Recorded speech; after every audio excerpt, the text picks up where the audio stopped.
7 years ago, Bob Warming resurrected the Creighton soccer program. With the help of star player Brian Kamler, the Blue Jays went from nowhere to #1 in the nation in 1993, undefeated until a first-round loss to Air Force in the NCAA championship. Brett Simon remembers that cold day. He was assistant coach then, but now he's the head coach, and he's guided the Blue Jays into the NCAA semifinals. And now, the Creighton Blue Jays, one of college soccer's most successful programs in the 90s, is a game away from the ultimate goal, the NCAA championship final. But the St. John's Red Storm said they were dreaming, believing, and now they want to achieve it. With a goal-for-goal attitude, the Red Storm, a dominant team in the Big East the last 5 years, finally cleared the first round of the NCAA championship. And now, into the semifinals. The St. John's Red Storm won it all. Creighton and St. John's next.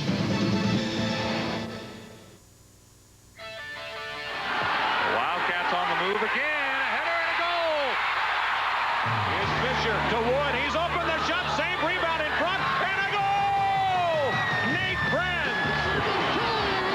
It's held off the line by Sean Fury. The ball by Maynard. Ricochet, Jay Heath. Oh, look up! It's in the net! It's in the net! Jay Heath! From Richmond, Virginia, College Soccer Weekly presents continuing coverage of the NCAA Soccer Championship. Today, the men's semifinals. The first match between the Creighton Blue Jays and Red Storm of St. John's University. Hello everyone, I'm Dave Johnson, and welcome to College Soccer Weekly's coverage of the NCAA Soccer Championship. Today, the men's semifinals. A bit of a wet afternoon for soccer in Richmond, Virginia, but still we expect a crowd above 20,000 for the matches this afternoon. What we have here today, in addition to St. John's and Creighton, we also have Florida International and UNC Charlotte. We have 4 teams that were not in the limelight in August, but that are shining brightly in December when it really counts. And, well, St. John's and Creighton, let's update you on the road to Richmond. For Creighton, indeed, a road. They had to travel some 9,198 miles in the last 3 weeks to get to this point. A 2-0 win over Southern Methodist. They get Mike Bustos back in the lineup. That helped the Creighton Blue Jays. And then after a draw with Cal State Fullerton, they win on the shootout 4-2. And last week, a win in Fresno over Fresno State. Johnny Torres with 2 goals for the Creighton Blue Jays. Now the St. John's Red Storm, they won the Big East regular season title, defeated Fordham convincingly in the first game 5-1. Then George Mason 2-1, Wojtek Krakowiak with 2 goals, and then his brother Pavel Krakowiak with the game-winning goal in overtime against William and Mary, 2-1 the final there. So that's our first semifinal this afternoon, St. John's and Creighton. When we come back to wet Richmond, Virginia, Tommy Mulroy and Richard Broad, my broadcast partners, join me, and we'll break down this match between St. John's and Creighton. Please report to the scores table once again. College Soccer Weekly's presentation of the NCAA Men's Soccer Championships is being brought to you by Adidas, the brand with 3 stripes. By Soccer America, America's #1 soccer publication for 25 years and a proud sponsor of the Soccer America Fan Zone. By Eurosport, Fables Soccer Traders, and by Bride, the official ball of the NCAA Soccer Championships.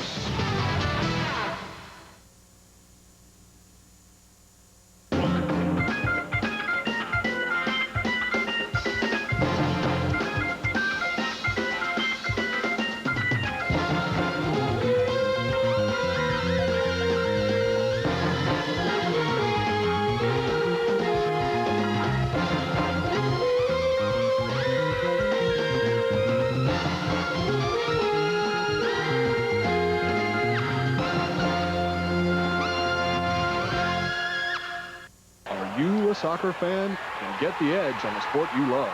Read Soccer America. Don't miss any weekly soccer news. U.S. national teams, international, scores, profile, Major League Soccer, college. Soccer America delivers total soccer coverage every week. Call 1-800-335-GOAL to start your subscription. Just $29.97 for 20 weekly issues of Soccer America. Call 1-800-335-GOAL now.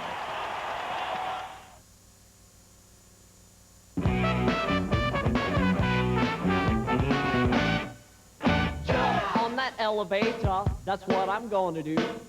On that elevator. On that elevator, that's what I'm going to do.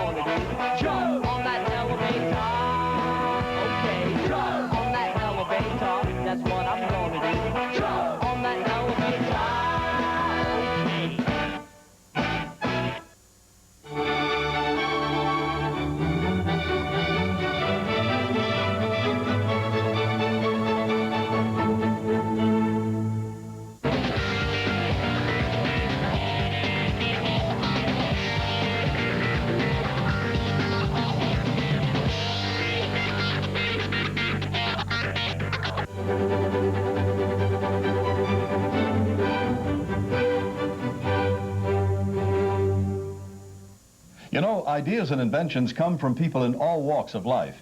Do you have an idea for a new product or invention? If so, Invention Submission Corporation has information to help you get started. ISC is America's largest inventor service firm. Call now and learn how to submit your idea to companies through ISC's data bank and apply for a patent. Even if your idea is just to improve an existing product, call for ISC's free information. For your free information, call 1-800-522-5333. Back in Richmond, Virginia, as College Soccer Weekly continues its coverage of the NCAA Championship semifinal action today between the St. John's Red Storm and the Creighton Blue Jays. Dave Johnson back with you from Richmond, Virginia, as a crowd expected to be in the neighborhood of 20,000 continues to file in, and we expect a very entertaining match between two offensive-minded teams. And time to bring in one of my broadcast partners, Richard Broad. And Richard, again, two teams that like to go forward. How do you see this matchup today between St. John's and Creighton? Well, St. John's likes to go forward in a very organized fashion. They like to stay compact all over the field. Creighton's going to try to get them out of that by stretching their team with long balls up top to Johnny Torres. All right, now we bring in, of course, the one and only Soccer Tom Mulroy, and we talk about now the St. John's Red Storm. They want to dictate the offensive tempo, so Ben Hickey will be a key today for St. John's. Yeah, certainly he's the man on the ball. He can hold it. He will slow things down for the team. He's going to speed things up. He needs to have the ball. He needs to hold it for St. John's to have success today. As they try to dictate that offensive tempo. Now, so we talk about the St. John's Red Storm. Their leading scorer, Madufio Kolega, is bothered by injury. So Wojtek Krakowiak, Richard, may be even more important up front for the Red Storm. Well, Kolega was the player of the year in the Big East, and he is carrying an injury. He'll play a bit today, but Krakowiak's the man they're going to look for. He's had an outstanding postseason thus far. All right. Of course, the St. John's Red Storm, the challenge to defeat the Creighton Blue Jays. The head coach of the Creighton Blue Jays, Brett Simon, in his second year at the helm, and we had a chance to catch up with Brett Simon, ask him what would be the key to the success this afternoon against St. John's. Our offense will be our best defense by keeping the ball, by gaining confidence, by being in possession of it, by doing good attacking things. I think that's how we hope to play and to make it more difficult for them. If they are able to attack a lot and have a lot of possession of the ball, I think that will be much to their favor and will hurt our confidence. So I think both teams will try to do that, be the team that's the dominant team on the ball, and I think the psychology of it will affect the other team. So we will try to pressure them and get the ball back as soon as possible, and we'll try to keep it when we have it. All right, indeed, Brett Simon's words. And Tommy, as we heard Brett Simon talking about the importance of the midfield, you have to mention Ross Pauly for the Creighton Blue Jays. Certainly. Not only is he the engine room, he's also lethal on free kicks. Anytime they're going to have a kick anywhere within range, St. John's is in trouble. He's the man with the free kick. Also, Johnny Torres up front for the Creighton Blue Jays has had a wonderful year. He's the type of player that can get behind the defenders on the outside. So another player to watch this afternoon for the Creighton Blue Jays. Also, Richard brought interesting story. Zion Renford moved from a forward position last year back to defense. He's a concern today for St. John's, as well as David Wright on set pieces. Well, both of those two moved to defense. They're big, tall, they're very athletic, very good in the air, but they can come forward on set pieces. Look for the Creighton Blue Jays to go to Renfirm and to Wright on those corners and other restarts. All right, indeed. It's St. John's and the Creighton Blue Jays in our first semifinal this afternoon. Richmond, Virginia. Two teams wanting to impose their offensive will. We'll find out which team does. We're coming back on the starting lineups and kickoff. St. John's, the Red Storm, and the Creighton Blue Jays. We continue from Richmond, Virginia. Come. You're about to go on the internet quickly, simply, reliably with AT&T WorldNet service. Watch. With a few clicks, you're on the internet planning an African safari or going there without leaving home. And if this looks interesting, imagine having a whole year to try AT&T WorldNet service free. Call now. If you're an AT&T long-distance customer and have a computer, you'll get your first 5 hours a month free to explore, email friends, shop, manage money, catch up on news and sports, and so much more. Or choose unlimited internet access for just $19.95 a month. Call now for free AT&T WorldNet software. You'll enjoy 24-hour customer support and, of course, AT&T reliability. So for your AT&T WorldNet service free trial, call anytime and see how simple the internet can be. AT&T WorldNet service. We're making internet access easy for everyone. Celebrate, celebrate. Introducing the greatest hits of Three Dog Night. 30 spectacular hits on 2 cassettes or 2 CDs. The ink is black, the page is white. Just an old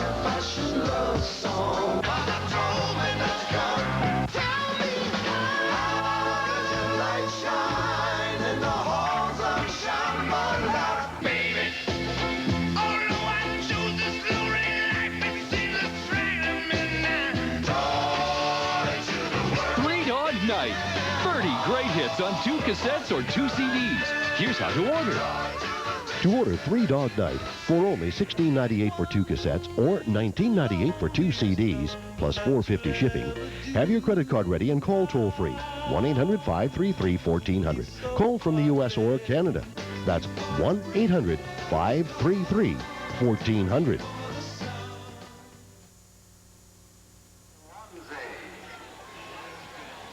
Back in Richmond, Virginia, Dave Johnson, Tommy Mulroy, Richard Braun as we present NCAA Championship action semifinals today between the Creighton Blue Jays and St. John's Red Storm. The crowd continues to file in. It's been a miserable morning and early afternoon in Richmond with lots of rain, but hopefully the weather will clear out and the players will be able to show their stuff on the field in Richmond, Virginia. We start first with the Creighton Blue Jays. John Epperson will be in goal, the junior from Denver. At the back three, Zion Renfrom, Mark Madeley, and David Wright.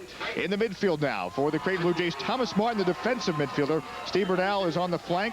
Richard Mulrooney, Jeff Dice also on the flank is Jeff Dice. Russ Pauly also part of that midfield. And up front, Brad McTighe and Johnny Torres. Torres, the leading scorer for the Creighton Blue Jays of Brett Simon in his second year as head coach. It's taking over for Bob Warming, who's now at Old Dominion. For the St. John's Red Storm, under the direction of Dave Mazur in his sixth season at St. John's. Danny Braga is in goal. Kevin Daly, Rob Weil, and Pavel Kurowiak. That's Pavel Kurowiak, I'll get it out. The third defender for the St. John's Red Storm. Branford Champagny, Stefani Miglaranzi, part of the midfield. Also in the midfield, Ben Hickey, who we talked about, Ricardo Joseph, and Pavel's brother, Wojtek Kurowiak. Up front, Jimmy Buscemi. And that is the starting lineup for the St. John's Red Storm. Again, with a 22-2 record out of the Big East Conference, the Creighton Blue Jays with a 17-4-2 record out of the Missouri Valley Conference. The officials this afternoon, Roger Taylor, Richard Grady, and Roger Morton will be the referee's assistants, and George Vergara is the fourth official this afternoon. We look at the Creighton Blue Jays getting set for this matchup. And Richard, we did touch on the weather conditions. This field is taking on a lot of water, although they had a tarp on it. But will it be any factor this afternoon? Does it favor one team or the other? If it had to favor one team, Dave, I believe that it gives Creighton a slight advantage. They played in adverse conditions out there. It gets very cold and very wintry early on in Omaha, so they're used to this. Plus to the fact they're a team, as we said, they like to stretch the ball and knock it up top long for Torres and McTighe. I think this favors Creighton, although St. John's certainly is a good enough team to adjust to these conditions. And there are the conditions. It's just cloudy now, no longer rainy, 54 degrees, and the winds out of the east at 10 miles per hour, but much warmer than last year in the NCAA Championship. If you remember watching that in Richmond, Virginia, it was a -10 with the wind chill. And the game is part of an entire weekend, Tommy. Of course, the fan zone is also going on in downtown Richmond, and that's an event like we see at other major sporting events, the baseball All-Star game. It really encompasses this entire weekend. Sure, this used to be just a game, one game, and a couple teams come and show up and play, and there was nothing else going on around it. Last year, for the first time, NCAA profited with the men's soccer tournament, which is bringing sponsors to the table, and just it's an exciting weekend. And now we have Fan Zone, which is an interactive area for everybody, for little ones, for big ones, for soccer fans, for people that aren't soccer people. So we got a bunch of things going here. But you're not getting me to do that bicycle kick again this year. Brett Simon, we look at his Creighton Blue Jays as they get set to battle with the St. John's Red Storm. Again, two teams that have never played each other, Richard, but do we see similarities between these two teams, Richard? Well, they both have talented players, and they both have excellent midfields. But again, it's a contrast in styles. St. John's wants to stay compact, work through Hickey and Joseph, switch the play in the midfield. Creighton a little more direct, and they like to capitalize on Torres' speed up top. All right, Ross Pauly of the Creighton Blue Jays to kick it off. You can't miss Pauly. He's got a bit of a Dennis Rodman do going on there, the platinum blonde look, if you will. Zion Renfrom with a touch on the ball, trying to get it to Brad McTighe, and the St. John's Red Storm will win the ball in midfield and work it to the back. Again, the Red Storm, as their name would indicate, red in the red jerseys. A giveaway and a chance here for the Creighton Blue Jays. Mark Madeley getting a shot off. Richard Mulrooney, the midfielder, and it will be a goal kick coming up. Danny Braga, the St. John's Red Storm, but a moment of concern on a turnover. Some opening jitters, uncharacteristic mistake by Kevin Daly, who's been an anchor of the St. John's defense, just giving it away, and Mulrooney taking a shot from 35. May think it's wild, but he can hit from that distance. So Richard Mulrooney offering the first shot of the game as we're just in the first minute of the game. Braga with the goal kick for the St. John's Red Storm. He's really come on. Chris DaCosta was expected to be the starting goalkeeper for the Red Storm, but had a broken wrist in preseason. We look at Ranford Champagny running into the Creighton bench, and it's going to be slick along those flanks. Champagny with the throw-in now for St. John's. Mulrooney will clear for Creighton. Another throw-in coming up for the Red Storm. So the Red Storm having to change keepers and go with Danny Braga. Creighton Blue Jays with John Epperson taking over their goalkeeping role. From the back, Kevin Daly for the Red Storm, trying to work it on that right flank to Ranford Champagny. The throw-in for the Creighton Blue Jays.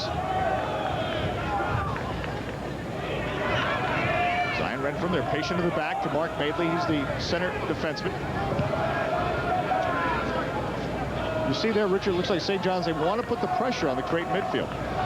Well, they do. They don't want to let Pauly have a lot of time. One of the changes that Creighton's made this year is moving Pauly into an attacking midfield position where he's been able to support the attack and control more of the offensive tempo. They've been better in the postseason with Pauly in an attacking posture. Renfrom, the service on the far side, looking on the right side for the freshman for now, but instead St. John's now. A chance to bring it through their midfield. Ben Hickey is the player we talked about to look for. Dictates that midfield for the St. John's Red Storm. On the left side, the Red Storm on the attack. Miglaranzi. Creighton doing a good job defensively to close options, although a foul called and a free kick coming up for the St. John's Red Storm. The wind's blowing around pretty fiercely down there. This can be something where, you know, with the weather conditions, the ball's a little slippery, the wind's blowing. It's a tough ball for the keeper if it's put in the right place. Stefani Miglaranzi will take the free kick for the St. John's Red Storm. Miglaranzi with the service. Epperson coming out. That one ricocheting off the head. Great defender, but now Ricardo Joseph, Kevin Daly trying to get the cross. He's denied that option. Rob Weil now will serve it. John Epperson is coming out. He'll snare it, the Creighton goalkeeper. Can't beat Epperson that way just by floating balls into the box. He's too good for that. You've got to drive the ball in. He's had a great year, John Epperson, replacing Fitzgerald in his first starting season for the Blue Jays. And we saw the heading presence of David Wright. He was a Creighton defender that cleared the first corner kick, the first free kick rather, for the St. John's Red Storm. Creighton from the back. Patient to work it from the back. St. John's, though, immediately pressuring. This is Mark Madeley working it wide to Zion Renfrom, but a turnover. Now a chance is Jimmy Buscemi. Buscemi for the St. John's Red Storm. Headed away by David Wright once again, but it'll be a corner kick now for St. John's. I'm a little surprised at what Creighton's doing. They're trying to hold the ball in the back, and that's well and good on a nice dry field, but it's a slick field. It's tough to try to build out of the back under these conditions. I think they're better off getting the ball forward early and looking to capitalize on Torres and McTie's speed up top. So a corner kick now. Jesse Van Saan will take the corner kick for the St. John's Red Storm. Van Saan with the service. Epperson again going up for it. Getting ahead on it was Champagny. That was a great corner kick because it's right where the keeper has to make a decision. He's got to come out. He's got to be involved. And you want the keeper coming off his line and being in the mixer when you're putting that ball in on a day like today. There it is, your mixer. You love it in the mixer. Into the mixer, baby. Be a throw-in coming up for the St. John's Red Storm. Ranford Champagny, who actually had a head on that one, went up for it on the corner, will handle the throw-in. Champagny from the Bronx, New York. St. John's, of course. On the throw-in. Now the Creighton Blue Jays trying to work it up that right side. The throw-in for Creighton as the ball knocked away from Jeff Deist, and Deist will have the throw-in. We're 5 minutes into this semifinal match. Brought to you commercial-free by our good friends at Adidas. Ran with 3 stripes. Ross Pauly tracking back to win the ball in midfield. He's pressured by Ricardo Joseph. Now Epperson, the keeper for Creighton, having to clear. Semifinal number 1 today. Again, 4 teams that probably didn't figure to be here, at least from the outside. Certainly they believed it. Are part of this weekend. The other match featuring Florida International and UNC Charlotte. In fact, UNC Charlotte was picked 5th in their conference. Mulrooney trying to play a ball to Ross Pauly. Pauly battling and winning that battle. Back to Zion Renford. Using his body to create some space. He'll put it back to Madeley. Working again on that far side, Jeff Deist. Now from the back, Big Lorenzi. Trying to work it up the left flank. Now the St. John's Red Storm. The Red Storm storming forward, but Creighton getting the numbers back. Ben Hickey slotting it for Ricardo Joseph. Now Ranford Champagny. Champagny putting it back in the middle for the Blue Jays. Trying to control. It'll be a throw-in coming up for St. John's. Creighton looks very tentative at this point. They need to be assertive and not let St. John's come forward in waves. If you watch the St. John attack, it's predicated on players getting forward and supporting each other. They're doing that very well thus far. On the throw-in, Ben Hickey was trying to show for it. Instead, could not control the ball. And now, on the left side, Steve Bernal, a freshman who Brett Simon says maybe the best freshman coming out of the Chicago area this year. Sending it upfield, but the St. John's Red Storm again in the red jerseys, back on the attack. Red Storm finding some space. But Renford steps up to keep Wojtek Krakowiak from making the turn. Champagny immediately under pressure there, and Champagny, the silky moves. But Bernal winning it back, and it ricochets off Champagny. It'll be a throw-in coming up for the Creighton Blue Jays. Looking for Matai. It's cleared to the back by Daly. Now Hickey will switch sides, work the far side, trying to get it up to Jimmy Buscemi. Now coming from the left side, the shot taken, and Epperson will make the save, but the flag was up. Both teams have been able to change the point of attack quickly with long balls, and on a day like today, that's a tough thing to do. And that both teams have been very successful at that so far. And Ben Hickey does that very well, as you saw in that situation, Tom. Absolutely. Great crossing of the field by Ben Hickey with a long ball. You're a good player if you recognize that open man on the far side of the field. You're a great player if you can get him the ball. Now Creighton, Johnny Torres buzzing around up front, but the Red Storm organized on the defense with 36 minutes left here in the first half of play. This portion brought to you by Soccer America. On the back now, the Creighton Blue Jays. Well, seems, Richard, they're definitely trying to keep that possession and trying to make sure they are the team that dictates the tempo. They really are, but I think they're most effective when they can go directly up top to Torres. That stretches out the defense, doesn't allow the opponents to get compact, and gives Paulie more room in the attacking midfield spot. Jeff Deist coming through, but he was fouled, and it will be a free kick coming up for the Creighton Blue Jays. And a foul called against Ricardo Joseph, the senior from Flushing, New York. And look at Jeff Deist, one of the flank midfielders for the Creighton Blue Jays. You can see how college soccer has changed. A couple years ago, especially on a day like today, they would have been playing the long ball and the kick and run. I think we have like almost a new era of coaches in the NCAA. Ross Paulie with the service to the box. Right going for the header, as we talked about at the outset. That was going to be a situation not only on corner kicks, but all set pieces. Both Brett and Dave came through kind of the same system. They were both players. They got their coaching court licenses. They went through the courses. They're teachers. They know the whole system. You can see it's paying off. Teams are very well coached. For now, serving it to the middle to look for Johnny Torres. Ross Paulie, they continue to head it around. Now, Wojtek Krakowiak works it wide. Jesse Von Son with a ball for a moment for the St. John's Red Storm. Now the Red Storm trying to elude the pressure applied by Creighton. The Blue Jays winning the ball back.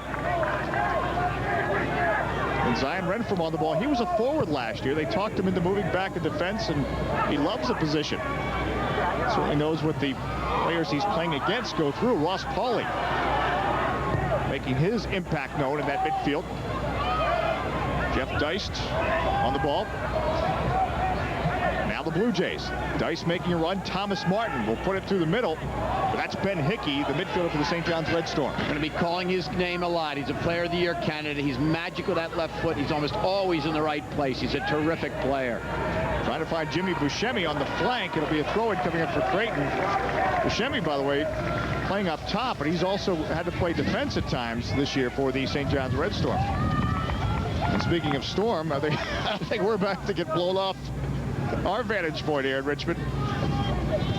And they're hoping for even better weather on Sunday. It's a very damp day in Richmond, but at least the rain stopping right on cue, right about game time. From the back, David Wright for the Creighton Blue Jays. In Creighton in the white jerseys, St. John's the red storm, as you might expect, in the red. Wojtek Krakowiak showing for the ball. Krakowiak now coming down the left side. Krakowiak doing well against Mark Madeley. But now Creighton has the numbers back. Krakowiak continues to put on the show. Epperson will read this one out.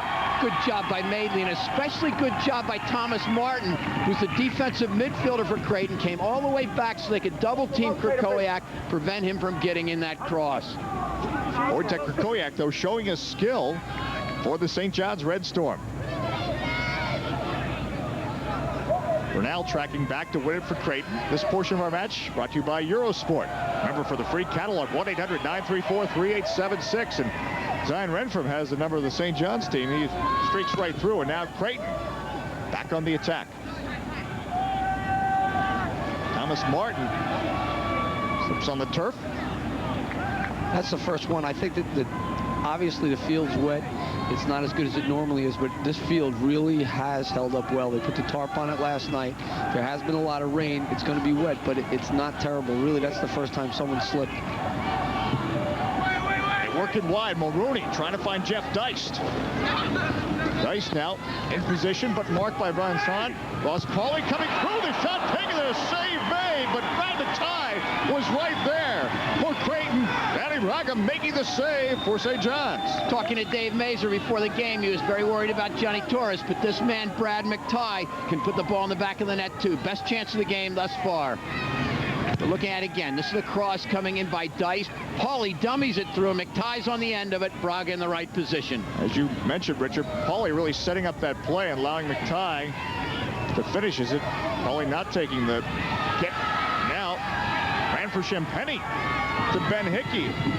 St. John's trying to work it wide again on that left flank, but Jeff Deist stepping up. Krakowiak now on the ball. Had a goal last week. Their win over William & Mary. Red Storm on the attack. Miglaranzi trying to put it through the box, but David Wright intervenes for Creighton. Now St. John's. Torres battling with Rob Weil. Weil for St. John's, Torres for Creighton. Torres still using his energy to buzz around a throw in coming up though for St. John's. Richard Mulrooney was trying to save it for Creighton. Nice job by Rob Weil, who was one-on-one on Torres. This is what Creighton will try to do. They're coming out of the back. They'll occasionally unload it quickly to Torres. Weil did a very good job of containing him that time. Good ran for Champagny. In his St. John's Red Storm jersey together.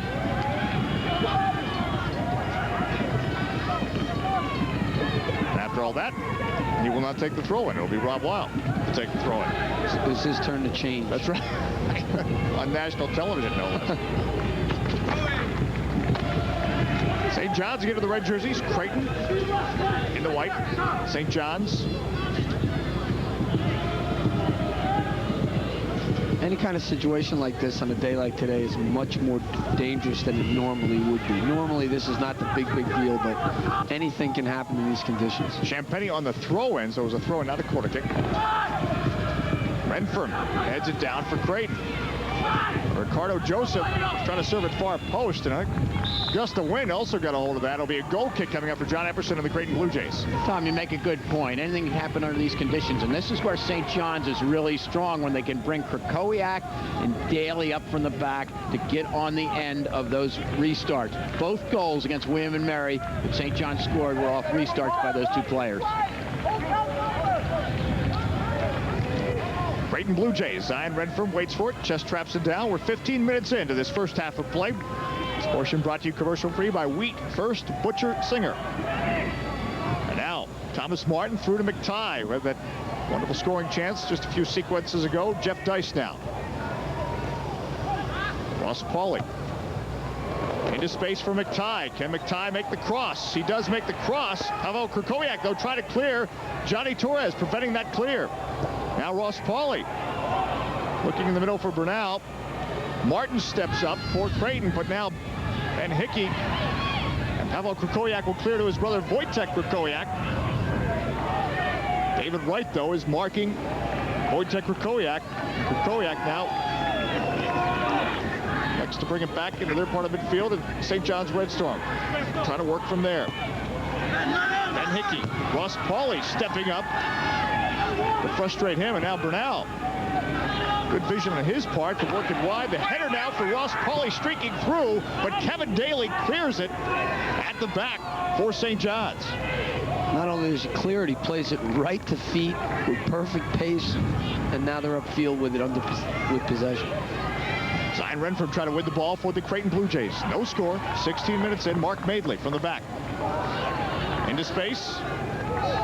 Bob Weil scored it out of play. It'll be a throw-in coming up for St. John's. In the last 10 minutes, Creighton has started to play some of those long balls, and they may not always connect, but what they're doing is spreading St. John's out so they can't get up and support as effectively. St. John's relies on their organization and their support all over the field to generate their attack. Wojtek Krakowiak with a ball for Jimmy Buscemi. Buscemi trying to get through Mark Madeley. No call against that. And it'll be a throw-in coming up for St. John's. Buscemi, I think, was trying to sell the call. Was trying to sell the call. David Wright knocked that ball out of bounds. Didn't have to do that. Gives St. John's a restart. You don't want to give the Red Storm too many restarts. They're very dangerous on these. Bernaldo for Creighton. For Torres, again, leading scorer for the Blue Jays. How about Krakowiak trying to slow him down? What a move! What a pass for Bernal. Now trying to serve it to Ross Pauly. That was a great move. He just stepped over to bring everybody inside, and he just brought his heel up. Jesse Von Sondow coming up that left side. Slide tackle away, but it'll be a throw-in coming up for St. John's. That's Tommy, why don't you take this? Here we go again. He steps over it. Here they come. As he gets pressure and just flicks it right with his heel down the line. Perfect pass. Reminds me of your playing days, I think. Yeah, the guy without the ball. Great Blue Jays. Through the middle now, Thomas Martin. Martin and the Blue Jays come on the attack. Bernal. Mark Madeley had stepped up from his defensive position. Redford trying to spring. Bernal on that left flank, but Champagny coming up with a move. And that's not Tommy with any kind of health problem. He just loves those fancy moves. Long ball played through by Madeley as Torres was making the cut, but what a ball. Terrific ball by Madeley, who is having an excellent game in the back. He's anchoring the defense. He's been building the ball nicely, and then St. John stepping up a little bit, try to get it over the back to Torres. Ball took off a little bit on this wet field, but that's a dangerous situation. Good job by Madeley. Torres almost on the end of it. For any of the youth players that are home watching this, they really got to notice how the teams don't just try to knock the ball forward. They really go from side to side. They look for the best man. They keep possession. At any time, there's 6 or 8, 10, 12 passes in a row. It's a big field. Why not use it, right? Right. And it's becoming bigger and bigger the way Creighton's playing. This game is to their advantage the way it's going right now because they've stretched St. John's out. For Champagny running around trying to win the ball back for the St. John's Red Storm.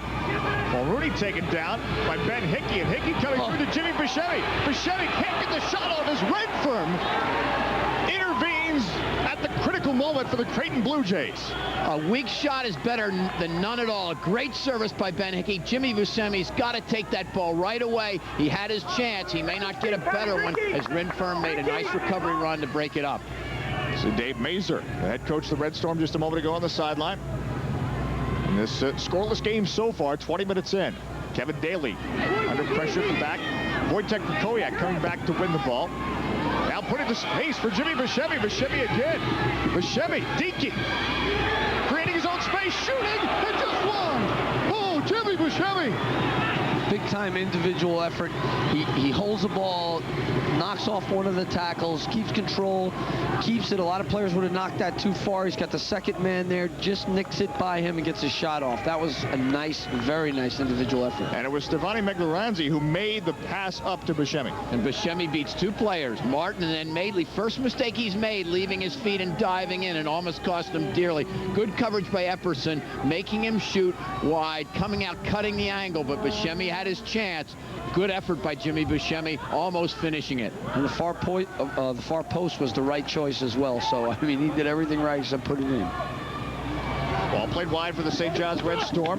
Jesse Von Son trying to get onto it, and it will be a throw-in for Creighton. This portion of our College Soccer Weekly coverage of the NCAA Soccer Championship brought to you by AT&T. Mark Madeley at the back for the Creighton Blue Jays, the central defender. Ross Pauly. Pauly was marked there by Krakowiak, so that's Pavel Krakowiak to play the ball back. Renfrom now from the left side for the Blue Jays. Daly heads it away for St. John's. Throw-in coming up for the Red Storm. It's been interesting the way this game has played out. Creighton with a lot of the possession, but St. John's still getting their chances. Wojtek Krakowiak battling with David Wright. The two go into the corner. The ball's still in play. The danger for Creighton is that even though they've had possession, they haven't penetrated on the scoreboard, and they can't get caught up when they're winning possession and get some of these quick forwards like Krakowiak and Buscemi running at them in one-on-one situations. They got to be very careful. Possession doesn't mean complete control of the game. They've got to make sure they're covered in the back. And the Creighton Blue Jays in the white jerseys, St. John's in the red. Von Son sliding through, trying to win the ball for the Red Storm, but Jeff Deist has it under control for Creighton. But only for the moment. A throw-in for St. John's. Victor Ramsey now, putting a ball to Wojtek Krakowiak. Now Ricardo Joseph.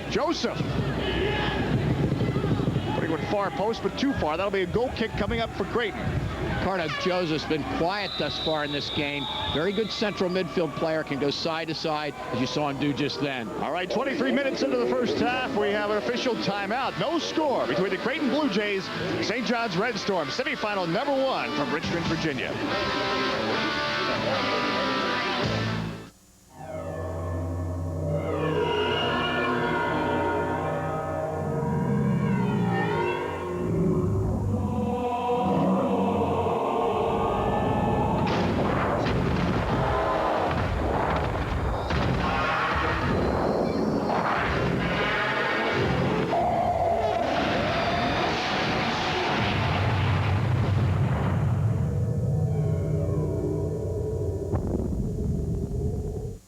It's coming. Saturday, December 21st, the Birmingham Jefferson Civic Center Coliseum. 2 college hoop matchups that will rock the rafters at the heart of Dixie's hardwood. Auburn hosts Murray State. Bama takes on VCU. It's the Mulligan Youth Foundation's first annual Holiday Hoop Fest. Tickets are available now through any Ticket Link location or by calling 1-800-277-1700. Proceeds will support the Mulligan Youth Foundation. So get in on the action at the first annual Holiday Hoop Fest.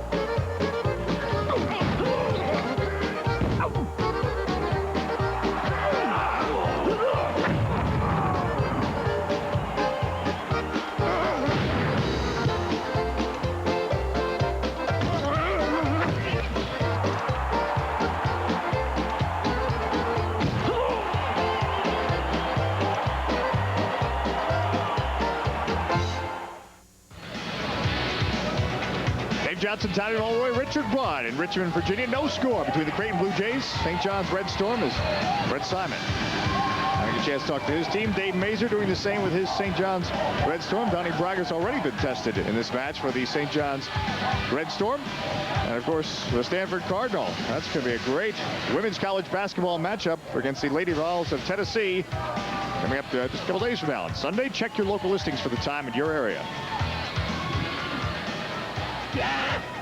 John Epperson, who also has been kept busy, especially on corner kicks in this first portion of the first half. We're about 23 minutes into the first half. No score. NCAA semifinal number 1 as Radford Champagny steps up for the St. John's Red Storm. Now Ricardo Joseph as well. And the Red Storm trying to come on the attack. Joseph keeping it in play, but Brad McTighe. Now Steve Bernal. Nice touch by McTighe to get it to Bernal. Bernal working up the flank. Johnny Torres will buzz into that area, but Kevin Daly controls it for St. John's. Now Daly from the back. Buscemi for Krakowiak, but it was Deist getting in the way there for Creighton.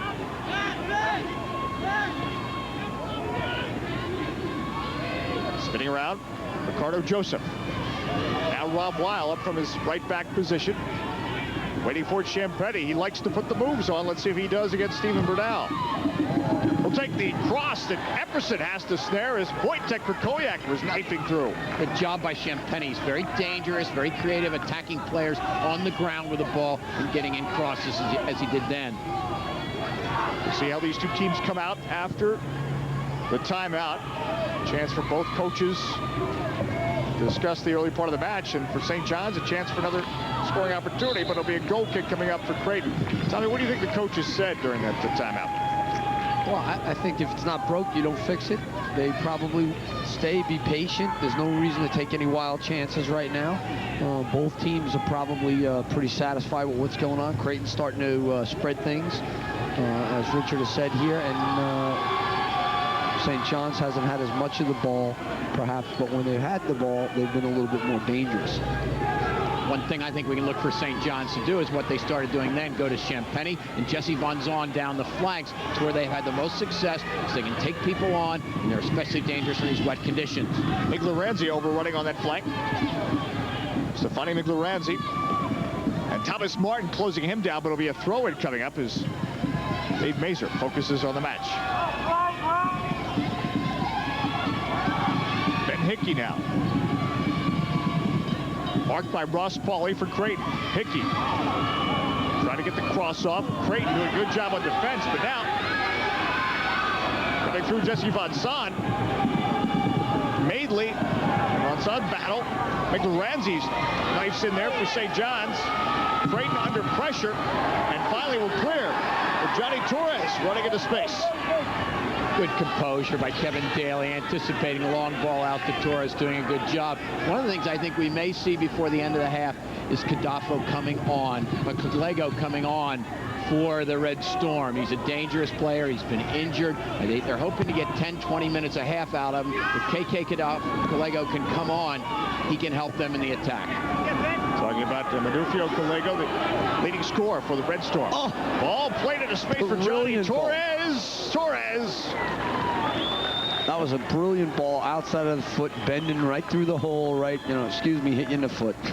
Richard Mulrooney with the service, and don't forget this is the service you want, the Fan Zone, Soccer America Fan Zone, the Richmond Center, and it's open tonight if you're in the area, 400 East Marshall Street. Also tomorrow at 9 a.m. to 7 o'clock, and a lot of events going on at the Fan Zone, and as we mentioned, it's an interactive area. You can still try your own bicycle kick, right? Bicycle kick, we got a 150-pound iron goalkeeper that can stop your shot. Oh. You don't even need that to stop my shot. Also, the Soccer America Silver 11 will be announced. That's right. Tomorrow, as well as the Herman tomorrow, 4 o'clock. Trophy. So plenty of activities tomorrow. And MLS players from Washington United, a bunch of MLS players from all over the league are in, signing autographs, meeting the kids. Some of the women Olympic team players will be in, as well as we're going to be showing the women's Olympic final game. Wojtek Krakowiak! It's in the net! It's in the net! A goal, St. John's! Wojtek Krakowiak with the goal, and St. John's the lead. All set up by Ben Hickey, who does the work in the middle of the park. He's the man who wins that ball, and his shot, seemingly harmless, but it catches the Creighton defense napping, and it's 1-0 in favor of the Red Storm. This is Hickey receiving this ball here. He's got it in his left foot. He takes the chance, doesn't get it all, and it's not completely cleared by Mark Madeley. And Krakowiak, opportunist that he is, finishes, and the Red Storm taking an important 1-goal lead. Wojtek Krakowiak with the goal for the St. John's Red Storm. And they now have the 1-0 lead. He had 2 goals in the NCAA win over George Mason in the second round. So Wojtek Krakowiak stepping up in the postseason with Manufio Kalego, their leading scorer, still bothered by an ankle injury. Now the Creighton Blue Jays, long ball, Manny Braga will just collect. That was played by David Wright from midfield. Important lesson for young players to learn. When you're around the top of the box, you take your chances, especially on a day like this where it's very, very wet. Things can happen, go wrong for the defense. That's what Hickey did. You had a good result. If you fail to take those chances, you're not going to have much of an opportunity to score. That's what St. John's needed to do. They get the first break and they capitalize on it. Mulrooney with the throw in now for the Creighton Blue Jays. Again, Creighton in the white jersey, St. John's in the red. Ross Pauly. I think we're going to see the pace get picked up a little bit here, especially for the next few minutes.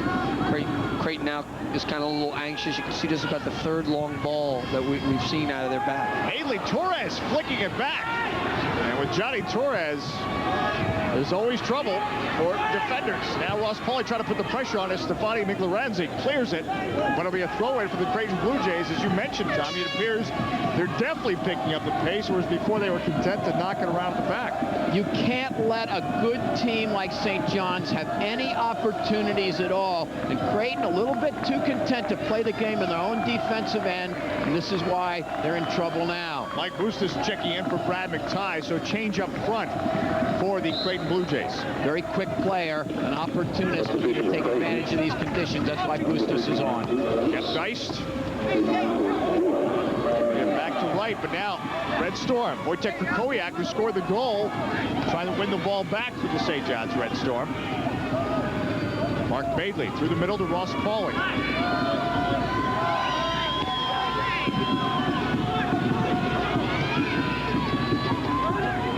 Mulrooney now. Mulrooney with some space to create the attack. Mulrooney will take the shot. Braga the save. And running right on there was Mike Bustos, who just came into the match. I like that from Mulrooney. Long distance shot. And Braga didn't grab that completely clean. Torres and Bustos there to follow up. Braga did manage to cover it. We need more of those shots, especially in a wet day. The teams can capitalize if that keeper doesn't manage to hang on to the ball. Bernal now. Left side, Steve Bernal, the freshman. Torres. Gonna get to Ross Pauly. Ricochets off Ricardo Joseph. The right into Johnny Torres. Bustos making the run, but Braga is there to make the save. Johnny Torres, a great opportunistic goal scorer, doesn't necessarily have the hardest shot. He wants to get in front of that goal, let Pauly and Mulrooney take the long-range shots, look for some second chances, second balls, and rebounds. St. John's in the red with the 1-0 lead as Jesse Von Son battles on that left flank. Miglaranzi now. Back to Joseph, Ricardo Joseph, who actually also helped set up that first goal. Joseph now coming through the midfield, trying to poke it out wide. Now Wojtek Krakowiak taking advantage of the fallen defender David Wright. Wright, though, atones for his earlier mistake, wins the ball back for Creighton. Big time tackle. Now Kevin Daly steps up. Joseph on the ball, but played off it. Now Bustos. Mike Bustos missed a lot of time this year with a hamstring injury.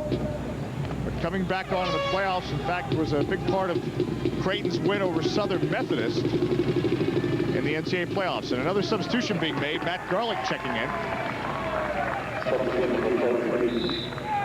And Steve Bernal will check out, the freshman midfielder. Matt Garlick can play almost any position on the field. He gives them a little more size, power, and strength. On a wet field, that's important. Bernal, fine player, but is struggling a little bit down this flank, putting in Garland here to neutralize Champagny and maybe give them a little more strength in the air as they go forward and attack, get them on the end of some crosses. Matt Garlick, the sophomore from Scottsdale, Arizona, will be on the left flank. Richard Mulrooney, though, sending it to the right side. Ricardo Joseph. Now the Red Storm. Storming again on the attack. That's Jesse Von Son. Working it wide to Buscemi. Buscemi can create. Now storming in there was Miglaranzi. But Jeff Deist playing the ball for Torres. Torres marked by Pablo Krakowiak. Torres making the turn. Now can he get a through ball to Bustos, but Torres still with it. Leaves it for Ross Pauly. Pauly! Into the net! Into the net! Oh, into the net! Ross Pauly!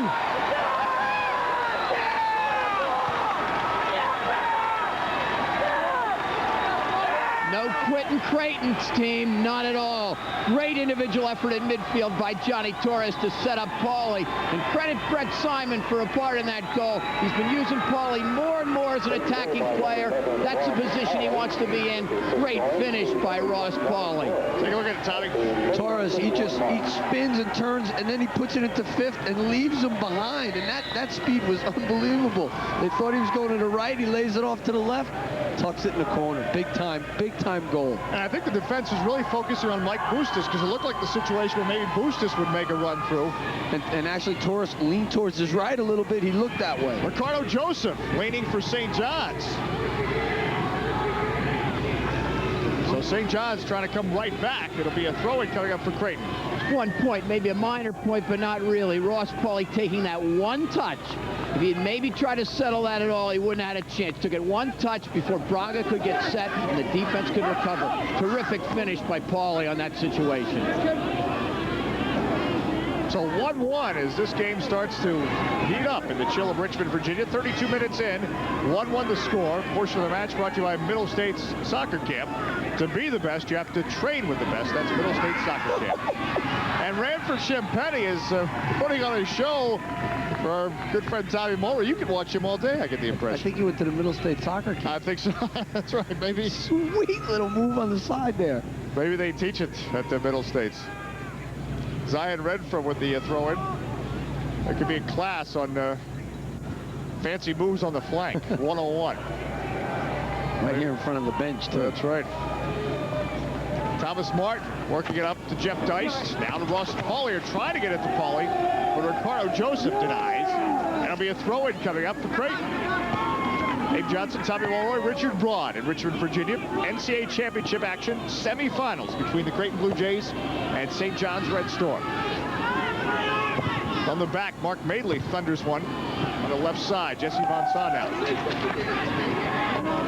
He's got Buscemi and Wojtek Koyak cutting upfield. Leaves it back though for Ben Hickey. Hickey now for St. John's. Wojtek Koyak.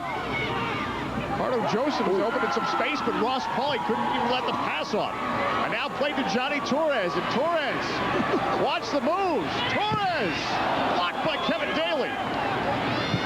Now Bustos getting in position for it. Bustos drives it, but it's side netting. It'll be a goal kick coming up. Oh, wait a minute. Corner kick must have ricocheted off the defender. Good job by Bustos. He didn't really have an angle, but he just turned and fired it in, hoping for a result, which he got in a corner. Tremendous play by Pauly to start that whole sequence off.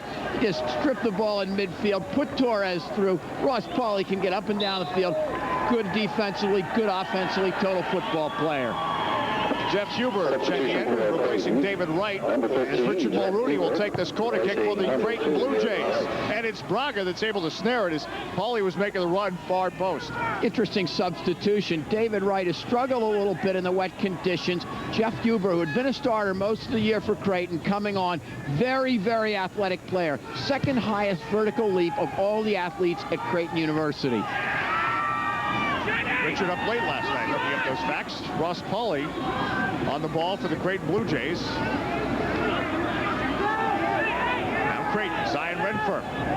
They got one, they want another. Jeff Deist cutting through. Deist, another corner kick coming up here for the Creighton Blue Jays. As Deist putting it off Stefani Miglaranzi. The fabled soccer traders are, of course, Eurosport. And their free catalog is easy to get. 1-800-934-3876. Make the call now. You can get your Christmas shopping done this weekend. Or at least when you get the catalog. Corner kick now for Richard Mulrooney. Once again, Mulrooney. Pauly the header! And Jesse Von Saw was helping the keeper at the near post. Good thing he did. It was interesting restart. Huber and Renfirm went through, attacking the middle of the goal. The Creighton defenders followed him. Pauly was alone at the back stick. Got that header in. We'll get another chance for a corner now with Mulrooney taking it. So 1-1 game and another chance here for the Creighton Blue Jays. St. John's has to mark up much tighter than that. He was on the ground when he headed it. No such thing that you let a ball, you let a guy standing on the ground headed from the corner. Now on the corner kick, Jeff Huber getting up for it just into the match. It'll be a goal kick coming up for the St. John's Red Storm as they get set to make a substitution.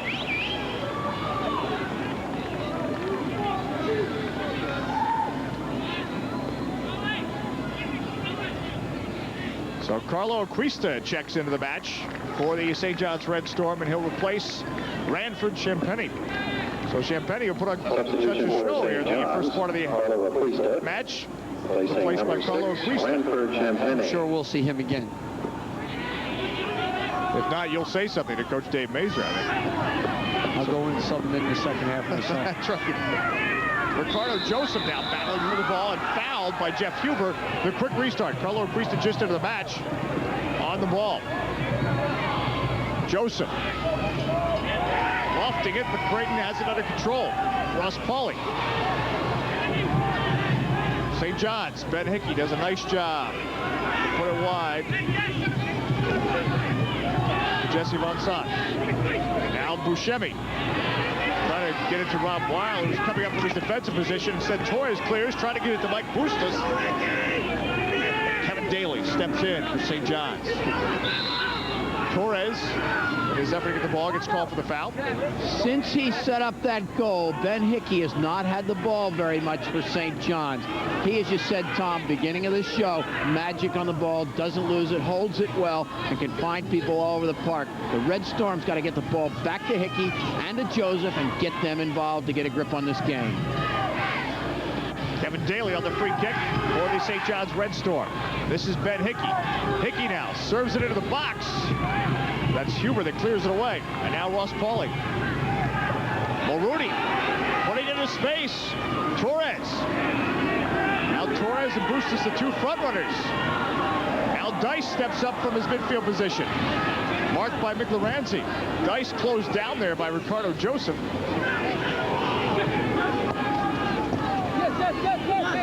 Jesse Von Sant on the ball for St. John's, the Red Storm. Pavel Krakowiak likes to put it back to Kevin Daly. 38 minutes in to our NCAA championship match semifinal. 1-1 the score between Creighton and St. John's. The Red Storm quite naturally in the red. Creighton in the white jerseys. Acquista showing for the ball, getting back for it. Now, Rob Weil. Trying to work to Buscemi. Matt Garlick, opposing figure. On the left side now, the midfield for Creighton. You can see St. John's is pressing all the way up in their offensive third. What they're trying to do there is they're trying to not let Creighton play the long ball out of the back and turn their defenders. Mulrooney trying to play it to Bustos. Migloranzi winning that ball. In the middle to Acquista. Now Joseph. Acquista, wonderful touches. Von Sant was streaking through, but Epperson able to come up with him, but that was some nice work on the part of St. John's. Very creative little chips. You talk about what kind of tactics the team can have. You can only have, your tactics can only be the level where your technical ability is. And St. John's has a sweet technical ability in those little tight areas. They're chipping it over, knocking little one touches. Looks nice.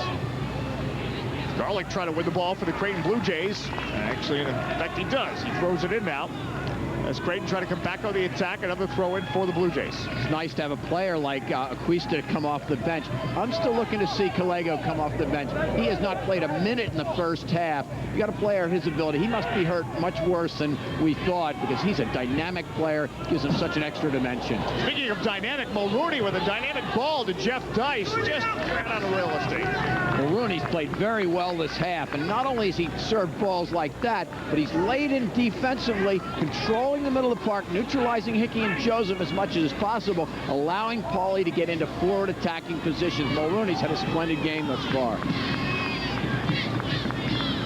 Braga, Donnie Braga, the keeper for the St. John's Red Storm. Thunders it upfield. And now Acquista trying to go to work with Jesse Von Sant. Von Sant getting through, but Renfern comes in. Epperson smothers before Von Sant can get a boot on it. Good job by Renfern. Terrific athlete. He recovered very well. Looked like it was going to be an opportunity for St. John's there. Renfern shut it down. Throw-in coming up for the Red Storm as they try to go back ahead. They took the 1-0 lead on Wojtek Krakowiak's goal, but then Ross Pauly answered back for the Blue Jays. And we have a 1-1 match here late in the first half.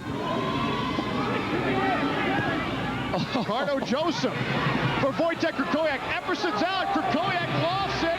The header by Huber. A corner kick coming up. What a time ball. What a dangerous situation. situation, and Joseph, as you said, Tom, really put him through.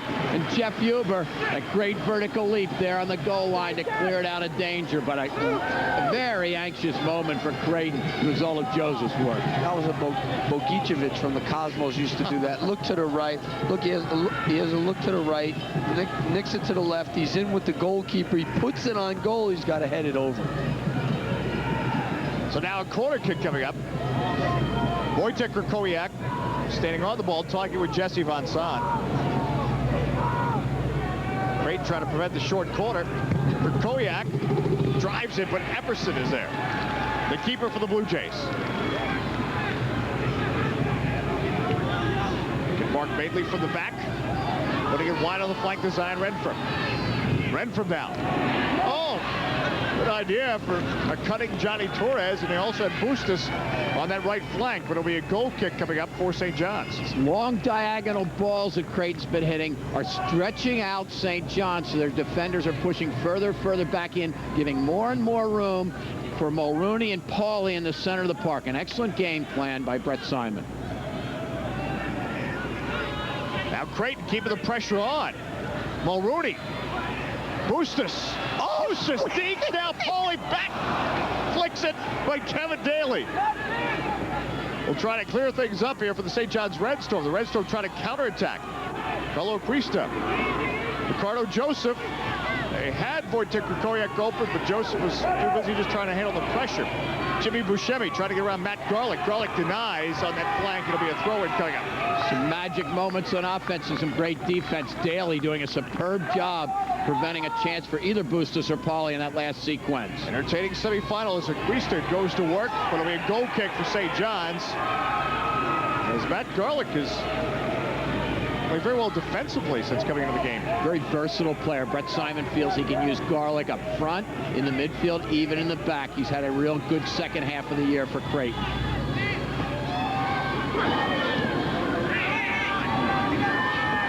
Matt Garlick, our producer extraordinaire Ken Neal, reminding us that Scott Garlick played in goal in the semifinals back in 1992 for San Diego. Obviously, Ken was up late last night as well. I think probably with you, Richard, studying the vertical leaps of Creighton players. Migloranzi. Nice move by Migloranzi coming up from his defensive midfield position for the St. John's Red Storm. Oh, Stefan Migloranzi gives him that dimension. He can come forward in the attack as well as defend. Left-sided player, and he can overlap and contribute not just defensively but offensively as well. Torres. Great ball concentration. He got himself in trouble, concentrated on where he was, kept a low body over the ball, and wound up stealing the thing back. Ross Pauly heading it to Bustos, trying to get it to Bustos, I should say. Kevin Daly, though, puts it back to his keeper. 16 seconds left, first half. It's been an entertaining one. 1-1 the score between Creighton and St. John's. Torres makes the move, takes the shot. Why not with 5 seconds left? So, the rain stopped and the play started. 1-1 the score after 45 minutes of play here in Richmond, Virginia. St. John's and Creighton tied in our first NCAA semifinal. We're coming back with more.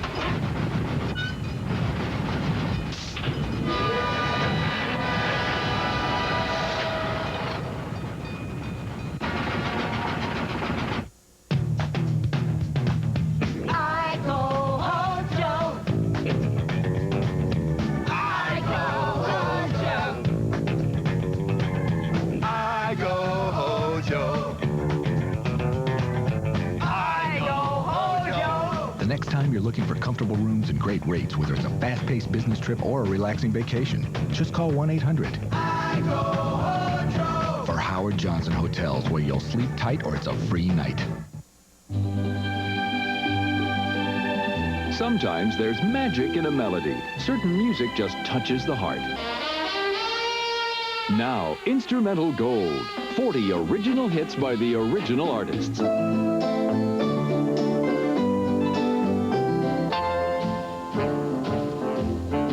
This is music made for dancing and romancing.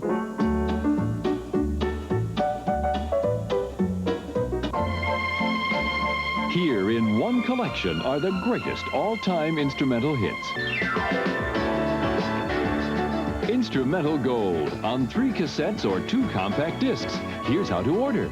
To order Instrumental Gold for only $19.95 for 3 cassettes or $24.95 for 2 CDs, plus $4 shipping, have your credit card ready and call toll-free 1-800-533-1400. Call from the U.S. or Canada.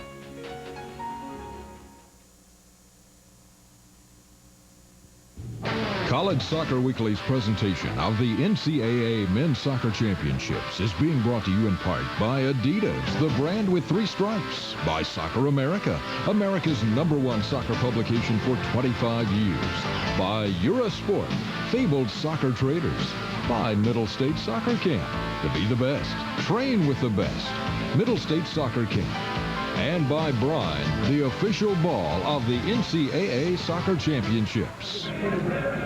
Back in Richmond, Virginia, the crowd enjoying an entertaining first semifinal and first half of that semifinal. And halftime, it's 1-1 between the Creighton Blue Jays and St. John's Red Storm. Dave Johnson, back with my broadcast team, my championship team of Tommy Mulroy and Richard Broad. Tommy, you make an interesting point. You remember last year, the NCAA championship weekend, teams that we expected to be there, teams that had championship past.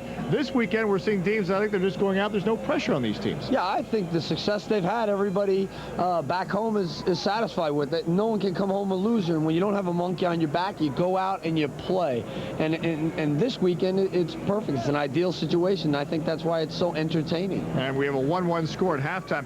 Mentioned entertaining, both teams with chances, although Creighton, it seemed to start out, they wanted to really slow the game down. It appeared that way anyway. Well, I think this game is going Creighton's way for the most part. They stretched the field very well. That St. John's is very aware of Torres, and Pauly coming forward certainly made them pay in the one situation.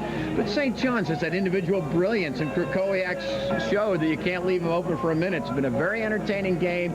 Both teams very much in it. We should have a great second half. All right, they are very much in it. 1-1 the score at halftime after 45 minutes. We're coming back with more at halftime between St. John's and Creighton Blue Jays from Richmond, Virginia.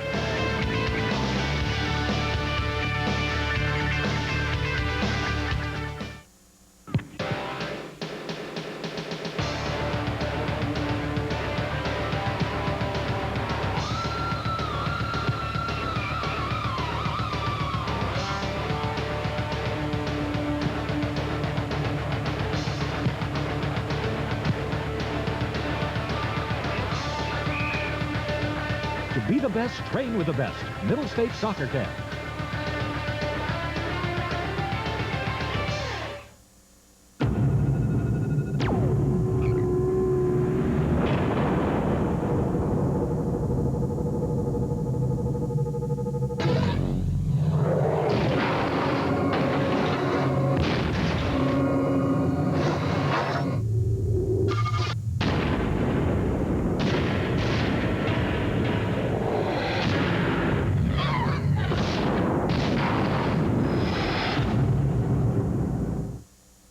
It's coming. Saturday, December 21st, the Birmingham Jefferson Civic Center Coliseum. 2 college hoop matchups that will rock the rafters at the heart of Dixie's hardwood.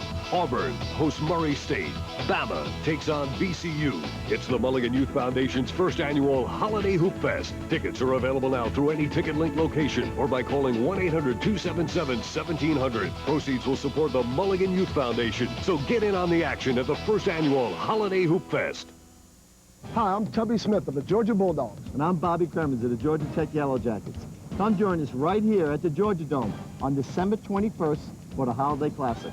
The Holiday Classic benefits the Scottish Rites Children's Medical Center in Camp Twin Lakes. Fans can get to see the Georgia Bulldogs take on the Brigham Young University Cougars. And the Georgia Tech Yellow Jackets take on the defending national champions, the Kentucky Wildcats. Tickets are available at all Ticketmaster outlets. Or charged by phone, 404-249-6400. Back in Richmond, Virginia. 1-1 our halftime score between the Creighton Blue Jays and St. John's Red Storm, our semifinal number 1. As College Soccer Weekly presents its coverage of the NCAA Soccer Championship. And as we said, rain stopped, the play has started, although the conditions still a little bit on the wet side. Dave Johnson back with you at halftime. And as we were talking about this very interesting championship weekend, when you consider that St. John's, Creighton, UNC Charlotte, Florida International never being a part of a championship weekend. In fact, many these schools may be due to some of the soccer fans. Now, Florida International, a school that's produced some players like Jeff Cassar, and also a guy maybe is their most famous alumnus right now, Robin Fraser, who's had some time with the national team and, of course, playing with the Los Angeles Galaxy. In our Adidas Spotlight this week, Robin Fraser from Florida International University.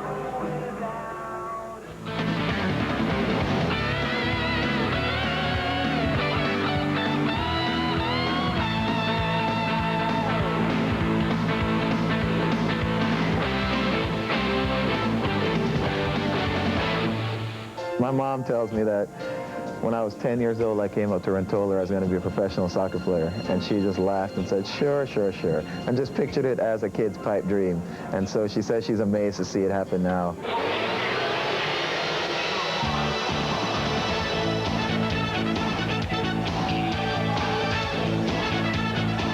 Perseverance is definitely one of the words I would use to describe, or a characteristic I would say of myself, because like we just talked about, the grind of American soccer for the last couple of years has been a difficult one, to where it's been constant insecurity. You never know when the league's going to be around. You never knew when Major League Soccer was going to come around. And it's like you always wait, and you're hanging in there because something good's right around the corner, and you feel like you finally turned the corner and run into something good. I think at 17, 18, 21, when I was picked up by the national team, I was very athletic, very fast, very quick, technically so-so, and tactically definitely very young. And in the last couple of years, or in the last 6, 7 years, I think I've acquired a lot of experience. I read the game a lot better. I'm a lot smarter in my decision making. And technically I've gotten better. I strike a ball a lot better now than I have 6, 7 years ago. So it's definitely been a maturation process that's just been brought on by years of playing.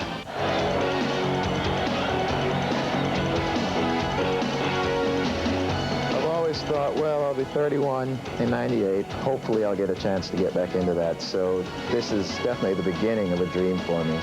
Obviously, I'm not even a full-fledged member, a full-time member of the national team yet. I'm still trying to get back in. And I just hope that as the season goes on, I continue to play well. When I get my chance again with the team, then I'll hopefully do well. And we know who Robin Fraser will be rooting for in our second game this afternoon, our second semifinal between the UNC Charlotte 49ers and the Florida International Golden Panthers still to come. So it's a big soccer day and a big soccer weekend in Richmond, Virginia. We're coming back with more as we continue with our coverage of the NCAA Soccer Championship. Hey, what's up, John? Hey, what's up, man? Watch the curve. Yeah, we're driving like my grandmother. Yeah, you drink like mine. Give me a break, man. Watch it. The idea is to keep the car on the road. How about give me another drink? Yeah, right. I think you've had enough. I think not. Give me the wheel. Hold on, man. I got it, man. Yo, man, just chill out, man. Yeah, man. Every time I give it a back, man.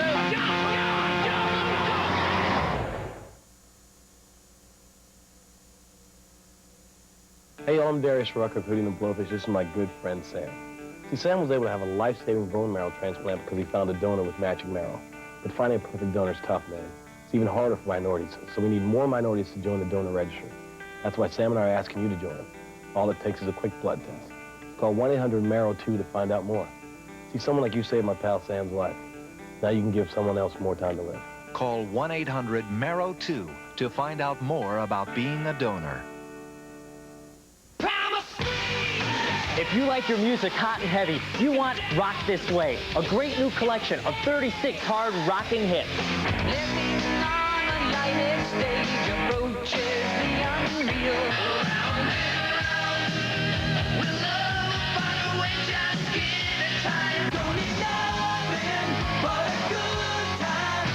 Now feminine smooth as twilight zone. I wanna kiss you, but your lips are venomous poison. There's only one way to rock. Rock This Way. 36 great songs on 2 cassettes or 2 CDs. Here's how to order. To order Rock This Way for only $19.98 for 2 cassettes or $26.98 for 2 CDs, plus $4.95 shipping, call toll-free 1-800-533-1400. Call from the U.S. or Canada. Richmond, Virginia, the place for the NCAA Soccer Championship semifinal action today between the Creighton Blue Jays and Red Storm of St. John's. 1-1 the score at halftime. Dave Johnson back with my championship broadcast team of Soccer Tom Mulroy and Richard Broad. And time now to take a look back at the first half highlights. And indeed, as we mentioned, a very entertaining first half that saw 2 goals. And in fact, St. John's getting on the board first. Richard. Terrific effort by the St. John midfield. This Ricardo Joseph finding Ben Hickey, and Hickey doesn't take any chances. He's going to goal with us. A shot not quite cleared by Madeley and Krakowiak. Wojtek Krakowiak, opportunist that he is, finds it and finishes to put the Red Storm in front. All right, now, Tommy, Creighton Blue Jays, Donnie Torres has been a player that's been tough to handle today for the St. John's defense. He gets it. There's that sweet turn, and then after he makes the turns, he blows into 5th gear. He's coming down. He kind of fakes it. He looks to the right and lays it off to Paulie. Paulie just tucks it away. But that little jink to the right slows the defenders down. They think he's going to slide it in behind and just leaves them right in front of the goal. St. John's with a great chance on a Ricardo Joseph pass for the Red Storm. And that was just a great pass. The pass was really what happened there. And then this is an unbelievable chip under pressure because it would have went in. It would have bounced and went in for sure, and they had to clear it off the line. Jesse Von Son with that chip. As we take a look at our Adidas halftime stats, the numbers making up the first 45 minutes of play. Richard, what jumps out at you here? Well, shots on goal, very interesting. Creighton out shooting St. John's, but St. John's had some quality chances. They have been equally dangerous. I think 1-1 is a fair indication of the trend of play. Look for a great second half. All right, you mentioned that great second half. What do you anticipate in the second half? Will there be some changes made by either coach at halftime? Well, if there's any that I'm looking for, I want to see if St. John's is going to come with KK Kalego. He's a player of the year in the Big East. He gives them another attacking dimension. He must be really seriously injured if they haven't gone to him thus far. There's been an ankle injury that's been keeping St. John's leading scorer Madufio Kalego out of the lineup for the Red Storm, at least thus far. We're coming back with this second half of play. Again, our halftime score 1-1 between the St. John's Red Storm and the Creighton Blue Jays.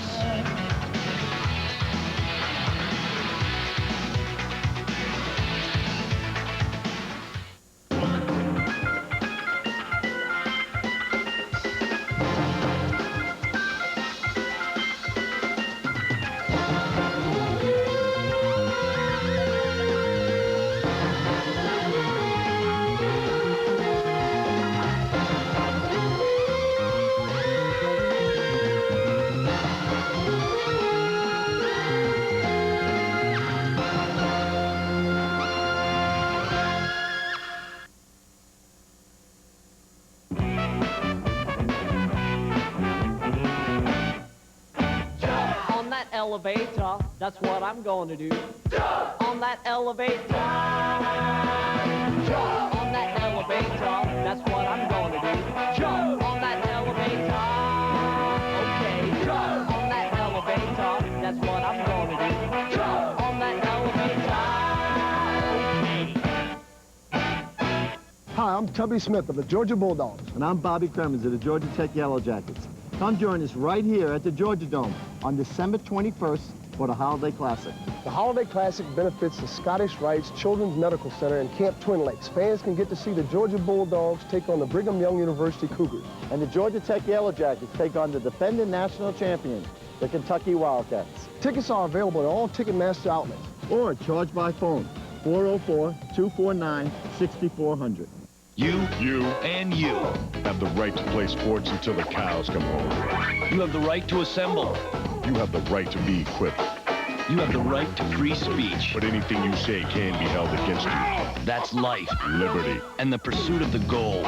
But you don't have the right to remain thirsty. Not when there's Gatorade. Because every athlete has the right to be quenched. These are your rights. Now get out there and exercise them. Life is a sport. Drink it up.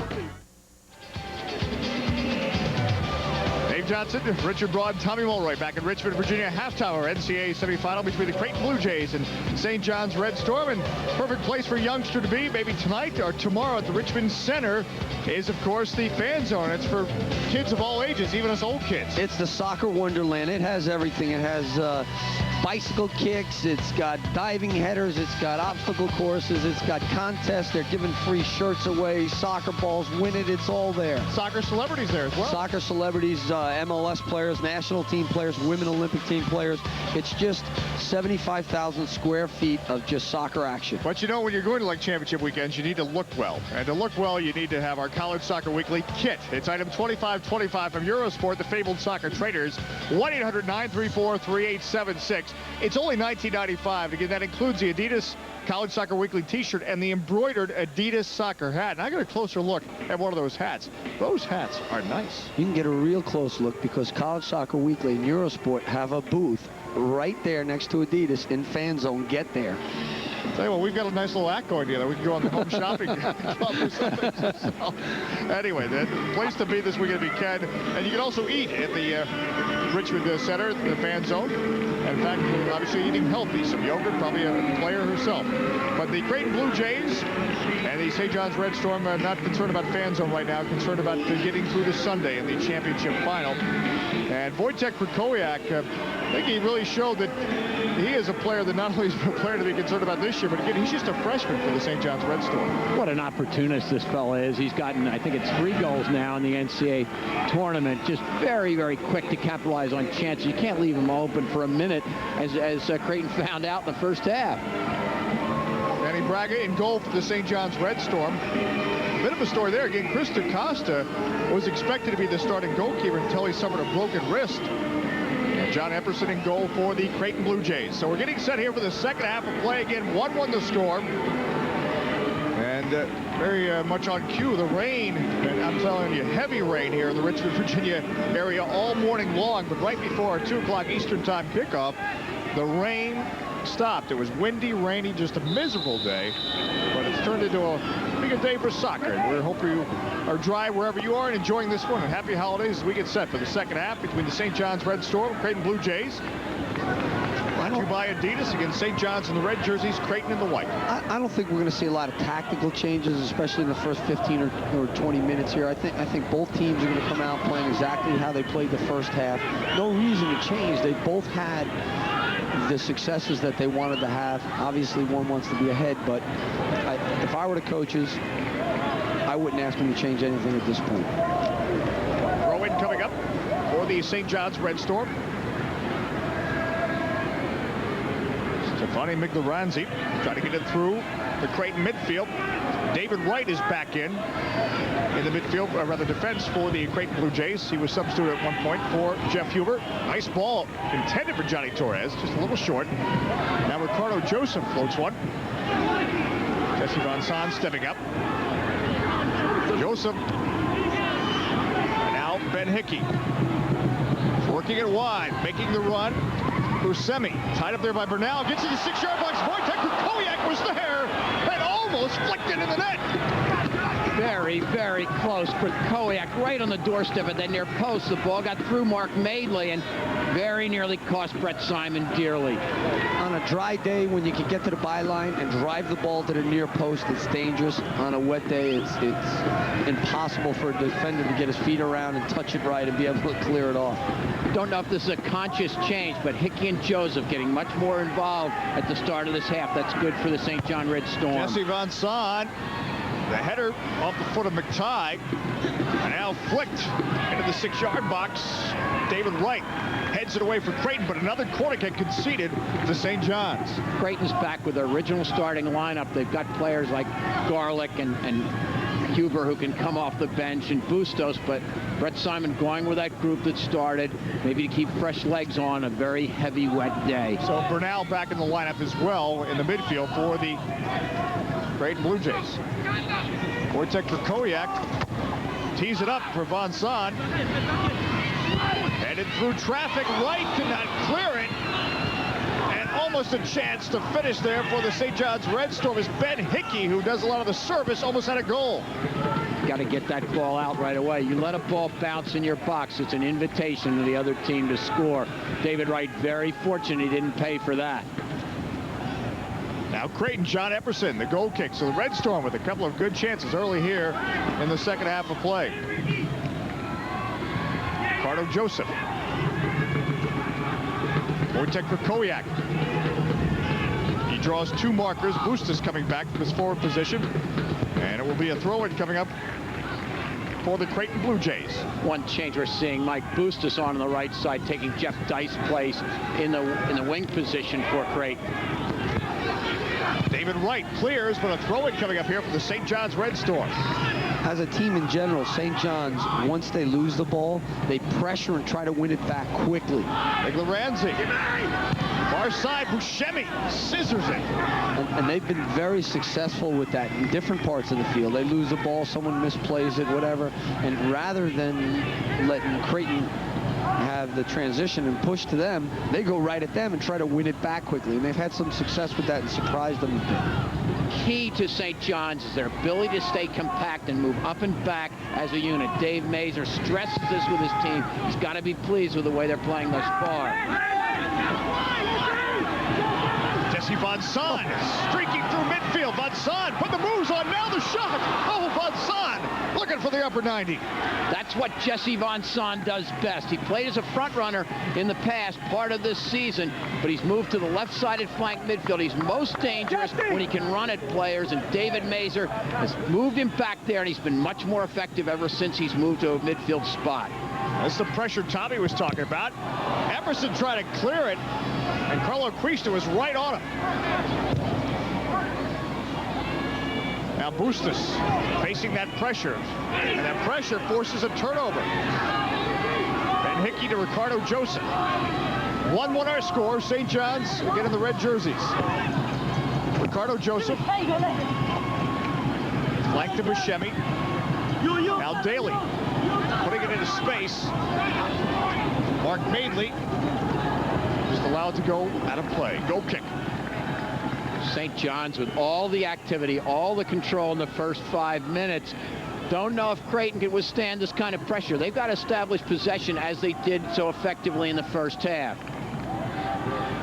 Look at John Epperson, 5 minutes in to this second half of play.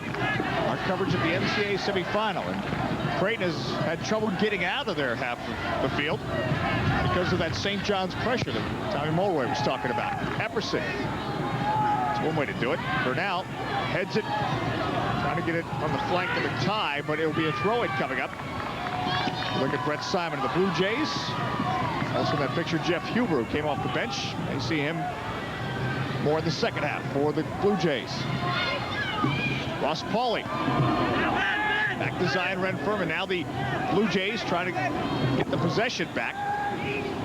Pauly putting it through midfield, trying to get it to Richard Mulrooney, and now Red Storm. He uses his body nicely Jesse there, Von stepping in front of people. Sandwiched in midfield by Bustos and Madeley. It'll be a free kick coming up for St. John's. Boy, can he run at players with the ball, Jesse Von Son. He's very dangerous in that withdrawn position. An excellent move by Dave Mazur to change him around. He's able to do that with Krakowiak up front. And now the free kick for the Red Storm. Hickey putting it into play. Daly working wide to Buscemi. He can take players on. Buscemi marked by Bernal. Buscemi trying to get to the byline, make the cross. Bernal slide tackles, wins the ball cleanly, and clears. Nice work on the part of the freshman from Chicago.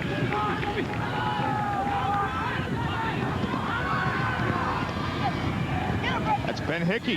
Hickey doing well. Now Carlo Crista puts it back from Buscemi. His shot is blocked, and Creighton able to clear. Now Torres pierces it ahead. Johnny Torres. See him taking him quick looks left and right so he knows where he is when he gets to it. And ball goes out of play as he and Stefani Miglaranzi exchange shoves. The referee, Roger Taylor, getting in the middle of that. Did a great job there. He stepped in. He's having a moan at him. He's not pulling out the card right away, putting people in trouble. I think that type of communication from a referee really puts him at another level. See him looking around there left and right, so he knows where he is when he gets the ball. He didn't feel like it crossed the whole line, and there was a little shoving and pushing here for it. So it was both of them. And now back to live action. A foul call on Ricardo Joseph. So free kick for the Creighton Blue Jays. 1-1 our score. The winner advances to play for it all on Sunday against the winner of the Florida International UNC Charlotte semifinals. Still to come. Madeley with a beautiful ball to Mulrooney. And Stefani Miklorazzi had to really stick him in there. Now, Miklorazzi, who prevented Mulrooney from making the cross, gives the ball up to Bustos. Headed away at the back, coming through, Bernal. That'll be a goal kick for St. John's, but Bernal, the freshman, stepping up. Dynamic player, another in those line of Batavia, Illinois players, young man named Mike Fisher, also out of Batavia, Illinois. Steve Bernal, another good player from there. But it was Mike Bustos' hard-driven cross that created that opportunity. Kevin Daly headed it away, but right on to Steve Bernal. Jesse Von Son trying to play it on the flank. To Hickey. Bustos sending it up, but instead Miklorazzi. Now Ricardo Joseph. Joseph's really impressed me. Every ball he gives has perfect pace. He directs the player which way to turn by knocking it either a little to his left or a little to his right. He really sees the game. I see him all the time pointing, shoving players, get over here, push in here. I really like the way he plays. Creighton under pressure, Zion Redfern putting it back to his keeper, John Epperson. And Epperson having to clear. Hawley showing for the header. The flick by Torres trying to get to McTighe. Now Hickey plays it wide.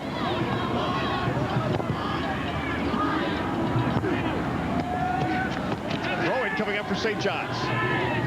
St. John's really hasn't had much success when they've tried to play the long ball. When they're playing it to feed or playing it to space in front of someone like that. This, Ben Hickey to Carlo Crista.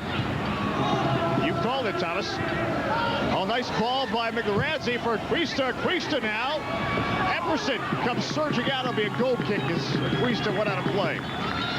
Crista's been very impressive since coming off the bench at the end of that first half. I see Ranford Champagny stretching and warming up to go back on. I don't know if he'll go back on for Crista or at some other position, but he's done a good job. At this level, you need your substitutes to come on and carry you the way a Crista has.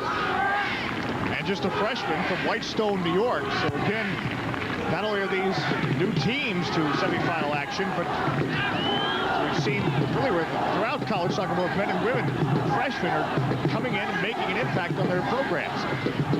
Ricardo Joseph putting it wide. Lotta's going through that midfield of Joseph. Wojtek Krakowiak over there. Krakowiak now with the ball. Lots for Joseph, back to Krakowiak. Miklorazzi there. Lets the ball do the work to Von Son. Von Son trying to get the byline and make the cross. It'll be a goal kick. Boy, good things happen when the ball gets to Ricardo Joseph's feet, as he showed right there. Simple play. Didn't have to be too elaborate, but a great touch, creating that opportunity for the Red Storm. Remember the fabled soccer traders? Eurosport. 1-800-934-3876 for the catalog. It's absolutely free and in color, living color. Ross Pauly with the header for the Blue Jays. The Red Storm trying to sort it out from their half of midfield. Hickey playing it up for Crista. Under pressure Von Son from Bustos, but Ben Hickey trying to weave through. Bustos stays with it. But how about Krakowiak intercepts the errant ball? Krakowiak playing it for Joseph with Mark Madeley. But now Crista, nice touch. The Red Storm have an attack. Hickey, Miklorazzi. Miklorazzi will take the shot, the ricochet. David Wright having to help sort that out for Creighton.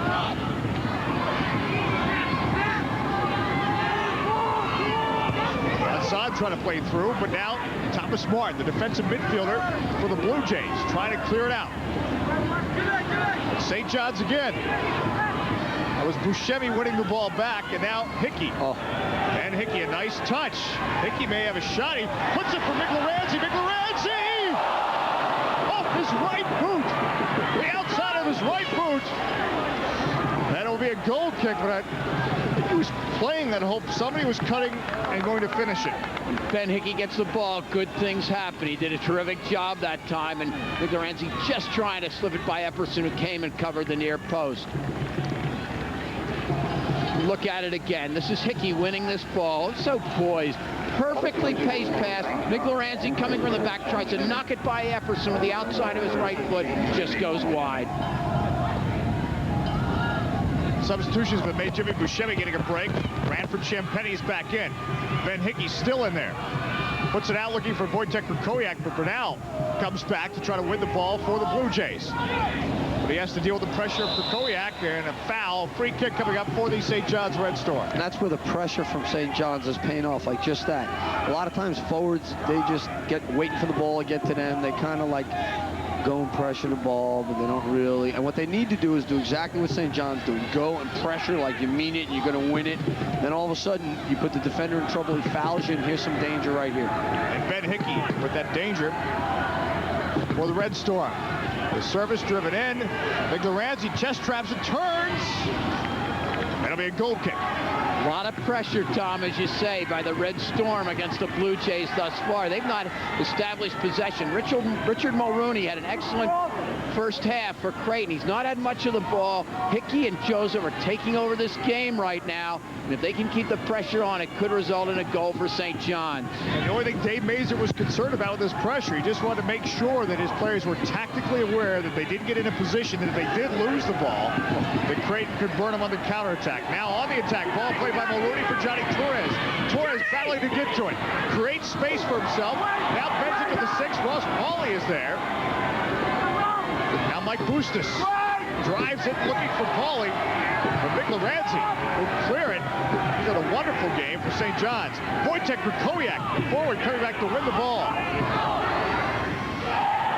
Pressure applied to Pavel Krakowiak. He handles it.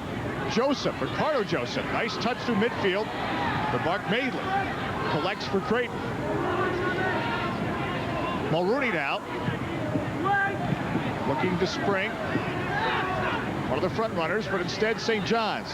Squeezed a little touch for Joseph. Now put into space. But too much spice on it. It'll be a throw-in coming up for the Creighton Blue Jays. And Jeff Huber getting set to check back in, replace David Wright. So we remind you this portion of our match brought to you by Wheat First, Butcher Singer. So Huber comes back in. That is a substitution combination that we also saw in the first half of play as well.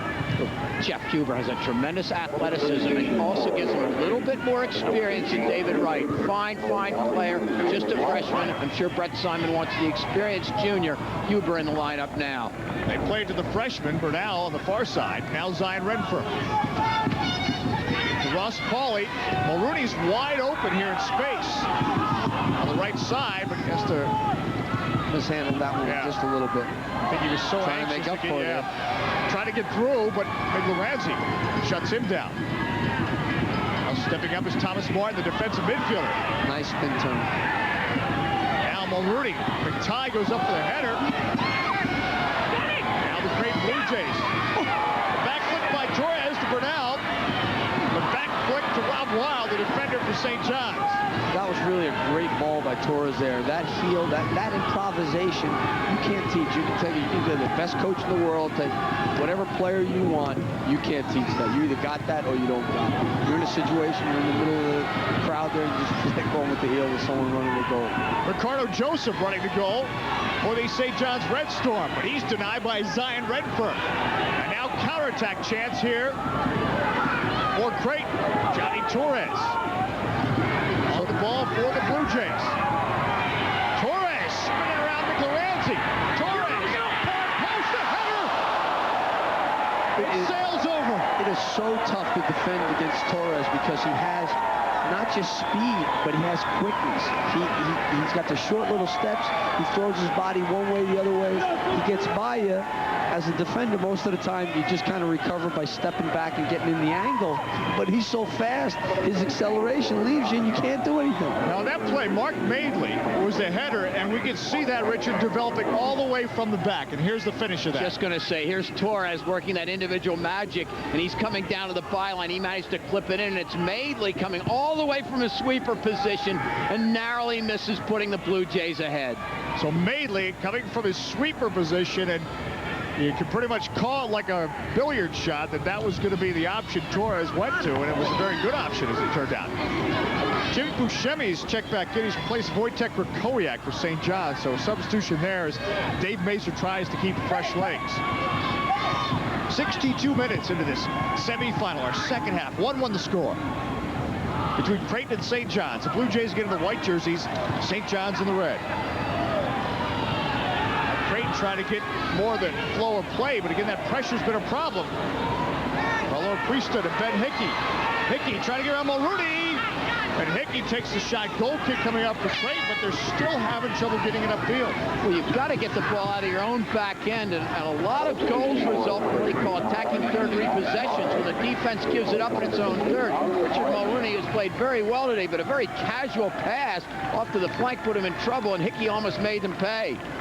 Matt Garlick checks in.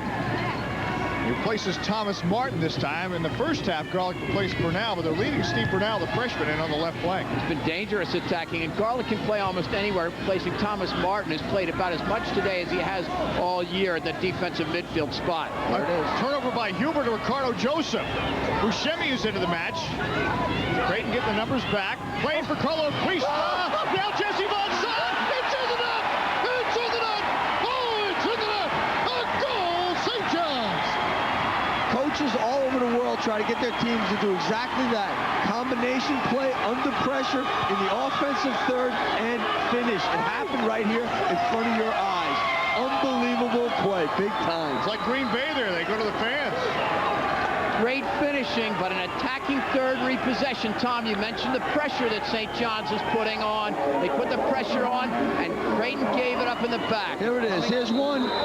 Turns back, lays it across. He lays it just back, and he tucks it. It was just a perfect play. Buscemi to Carlo Priesta to Jesse Von Son, and it's 2-1 now in favor of the Red Storm. And back to live action. Well, actually, again, we see the replay. There's the finish. 2-1, the Red Storm take the lead.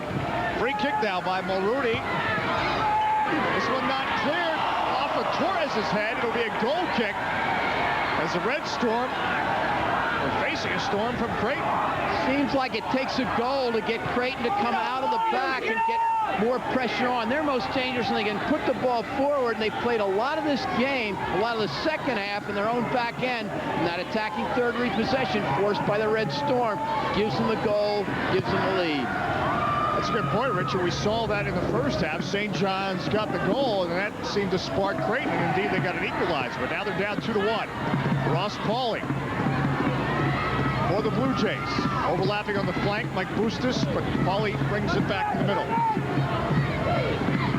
Into space, McLaranzi clears with authority. 65 minutes into this match, 2-1. It's been an entertaining one. One of two matches today. We still have Florida International, UNC Charlotte, as saw Dave Mazur in his 6th season at St. John's. It's at Montclair State before that. Played at Rutgers, didn't he? Yep. He's been around good college soccer programs for a long time. And a lot of what he's done is taken from Bob Riasso, that training that they have in that fine program at Rutgers. Dave Mazur's applied at St. John's. His success has been phenomenal in the 6 years he's been head of the Red Storm. Ross Pauly now for the Blue Jays as they try to find the solution to that St. John's pressure. Huber, the long ball. McLaranzi now for St. John's. The wind picks up here in Richmond, Virginia. Long ball that Jimmy Buscemi gets around the defender. Mark Madeley still under pressure from Ricardo Joseph, but finally they get it to the flank to Steve Bernal. Bernal, nice ball for Brad McTighe. This one, though, let's see if he can get to it. He's not going to be able to, just skips a little bit too much, but a good idea to see McTighe on that left flank. Johnny Torres is so dangerous. He's occupying 2 players whenever he gets in a dangerous position.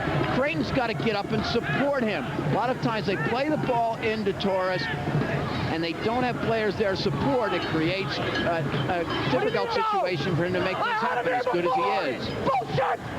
Dave Mazur, the head coach, wanting to get his leading scorer into the match, Modicio Callego, as they call him, KK Callego, but he will not be entering just yet. But again, that's the player that I think he's a little upset at the 4th official. Mulrooney taken down by Ricardo Joseph. Play on, though. The advantage rule for now. Bernal denied by Pavel Kukoviak. Will have a corner kick coming up here for Creighton.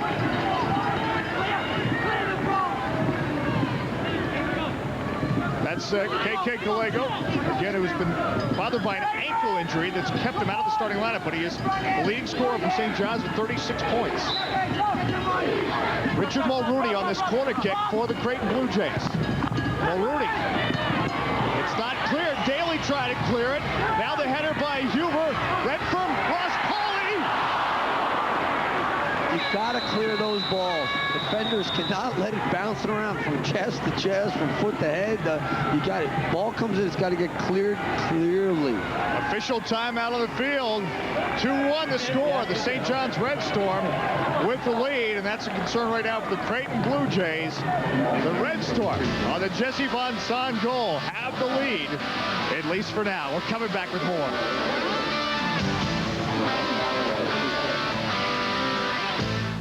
Are you a soccer fan? Then get the edge on the sport you love.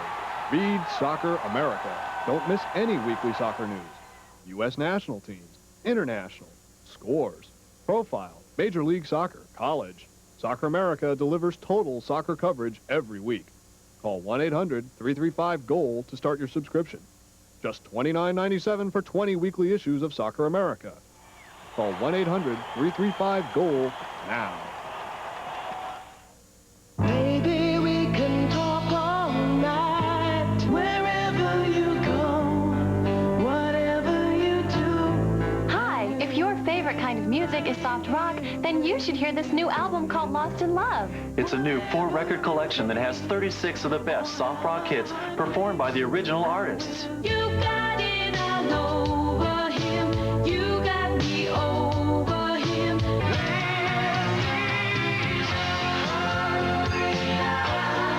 Secret lovers, who's gonna drive you home?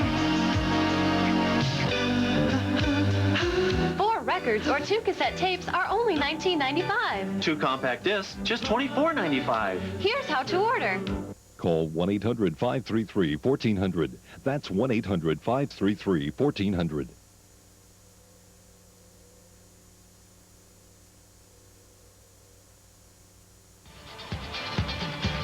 St. John's Red Storm fans have reason to be happy. They lead 2-1 on the Creighton Blue Jays here in the second half. And I cannot tell you the number of times here at College Soccer Weekly we refer to this book. Charlie Kodowski's A Sports Source. It's available at a local soccer retailer, or you can make the call 1-800-862-3092. It's the official athletic college guide to soccer, and that is information on college soccer, men and women, all divisions in every state in the country, including some in Canada, which of course is part of Canada, not the United States. But it's a wonderful reference book, and if anyone is considering a future in college soccer at any level, they really do need that book. Boys, girls, any high school person that's thinking about school, trying to figure out what kind of schedule, what kind of that's the book.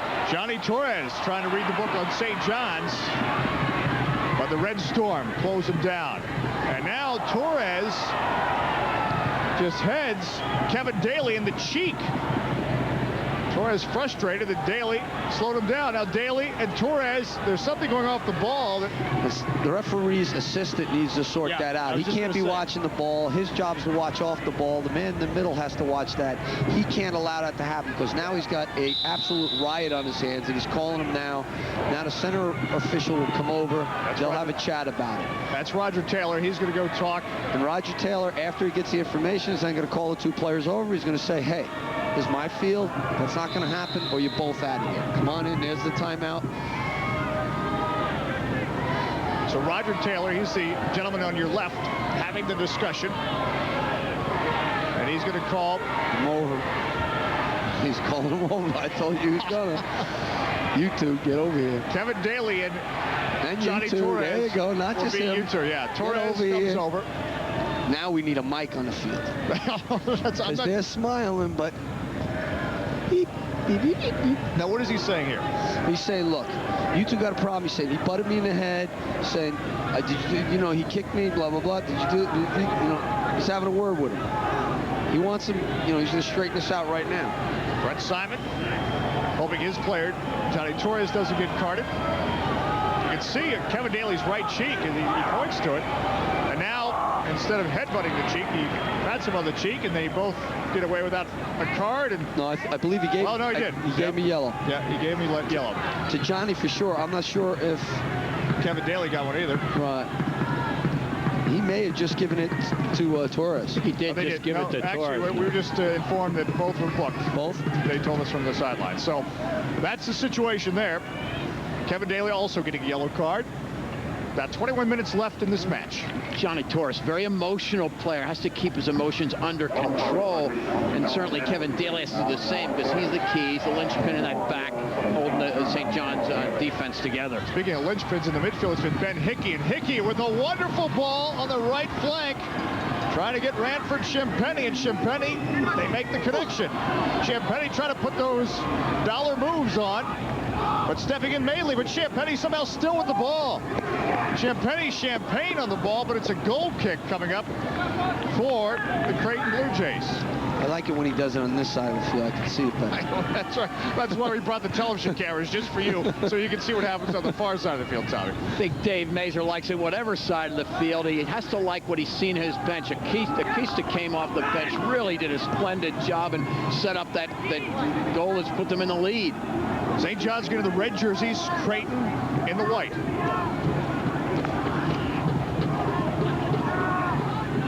Jeff Huber wanting the ball in for Johnny Torres. Torres marked by Stefani McLaranzi. Oh, Torres beats the ball. Now they cannot get the shot off, but Torres just excellent display of skill. Winning the ball, Mulrooney.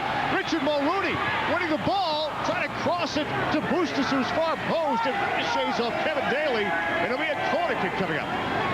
St. John's way too casual there in their own box, walking it out like that. They've got to be safe. Mulrooney on the corner kick. It's headed down, but not cleared yet. Red Storm have not been as efficient on the corner kicks and clearing it out, but they've managed to keep Creighton off the board in those situations. Ricardo Joseph intercepts the pass by Mark Madeley. And now the Red Storm. Trying to counterattack. Matt Garlick steps up. Now he's got to track back as Ben Hickey leads the attack. That's it in the middle to Joseph.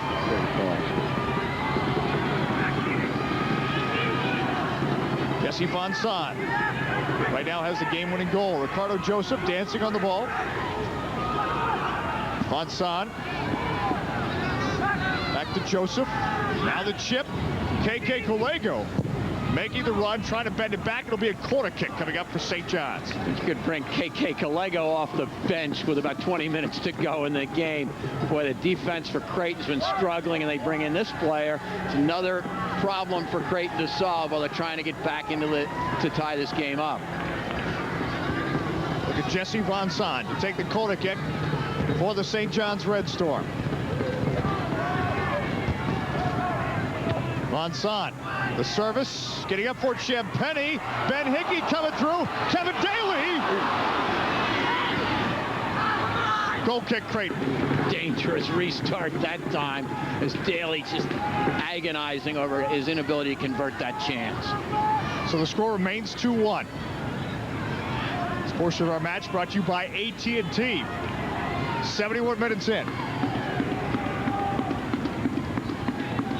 Epperson, you saw him stop his approach. Again, St. John's keeping the numbers up and keeping the pressure on. KK Colego now. Ranford Champagny, stopped by Zion Renfirm.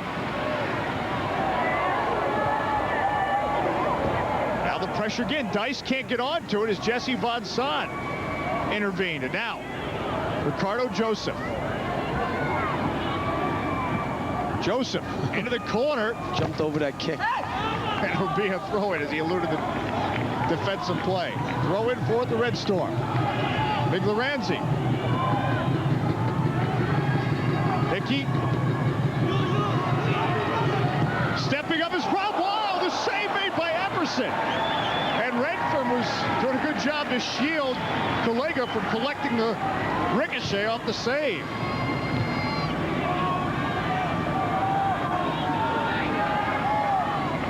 Now Zion Redfern for the Creighton Blue Jays. Ball played for Torres. Tough for any one marker to handle. Back to Huber, who doesn't trap it. That gives St. John's a chance to increase the pressure. Mulrooney now. Trying to work the flank. Jeff Deist was open for a moment to try to help. I'm not a long ball fan, but right now I think the only success Creighton has shown us really is when they can get the ball from their defenders to their front runners, so they turn the St. John's defense. If I were them, I'd be trying that a lot more in the last couple minutes here, because the other stuff hasn't worked. They've been playing too many square balls. Yeah, they're keeping possession of it. That's fine if you're ahead, but when you're behind, you need to try something else. And they've had no success down the middle of the park at all in the second half. Ben Hickey and Ricardo Joseph have dominated this game. And you're right, Tom. I think they're going to have to stretch the defense and give Ross Pauly more room to come in behind those two front runners. Pauly has not had the ball nearly enough for Creighton in the second half. And if Torres gets the ball and he's up front, he's only got one guy, he's as dangerous as most guys on their own. Creighton Blue Jays in the white jerseys, St. John's in the red. A spot in the NCAA championship final on Sunday is on the line. They will play the winner of the Florida International UNC Charlotte match still to come. The service by Jeff Deist to the top of the box. The option not there for the Blue Jays and Ben Hickey. And the St. John's Red Storm trying to weave their way upfield. Ranford Champagny. Hopeful ball upfield that now Creighton will control. But again, we'll see how quickly they have to respond to the St. John's pressure. Mulrooney. Shadowed there by Ricardo Joseph. Richard Mulrooney. And then he is obstructed by Jesse Von Son. And a free kick coming up. He got a Charlie horse out of that. A little bit of a change. Mulrooney is playing more out on the flanks in the second half. Again, we're looking at it again. This ball's going in. Played out to Mulrooney. He's got two players to beat. And he aggressively takes them on. He's going to get brought down as he tries to go by. And it is Jesse Von Son who gets him. Good call by the referee, Mr. Taylor. Mark Madeley, Jeff Deist chest traps it. But Jesse Von Son wins it. Now the Red Storm. Von Son and Garlick challenge for the ball. Matt Garlick. Garlick puts it back to Jeff Huber. He's pressured by Kulego. Now Ross Pauly for the Blue Jays. The first time that we've called Pauly's name in quite some time, and he's getting it in his own defensive third. He needs to get the ball in the attacking third to make things happen. Jeff Deist, nice ball for Mulrooney. Back to Garlick in midfield.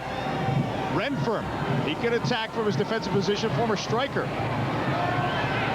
Now, ball play to the box. Big chance. Oh, excellent chance over the Creighton Blue Jays. Steve Bernal sends one through.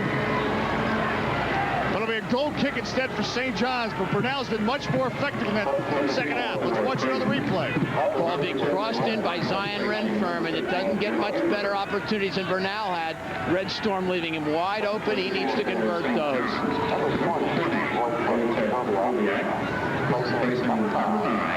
KK Kulego has come out, the St. John's player who had the ankle injury, the leading scorer. He's been replaced in the match by Wojciech Krakowiak.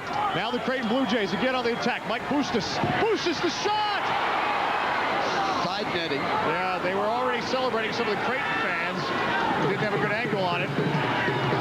All of a sudden, St. John's has stopped putting pressure on the ball, and they're starting to struggle. They've got to get back and start to challenge. There's a great look at this effort by Bustos. He's got to pull that over to the far post. The near post isn't going to be there against quality goalkeeping.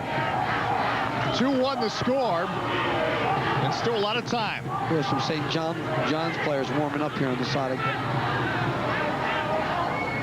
Miglaranzi under pressure. Deist wins the ball from him. Now Johnny Torres. He is super on the ball. Torres weaving, shooting. And frustration for Ross Pauly because Pauly's turning to him saying I was wide open in the middle of the box. Once again, that shot's got to go to the far post. Johnny Torres, great individual skill, but he's got to be thinking about the situation there. He had no angle. He's got to pull it back to the far post. There were two Creighton players. If there's a rebound, it's trouble for St. John's, but Torres didn't get it there. Look at Johnny Torres, a junior from Texas. Annie Braga with the goal kick. Now Ricardo Joseph. Working it out to Buscemi. He's marked there by Zion Redford.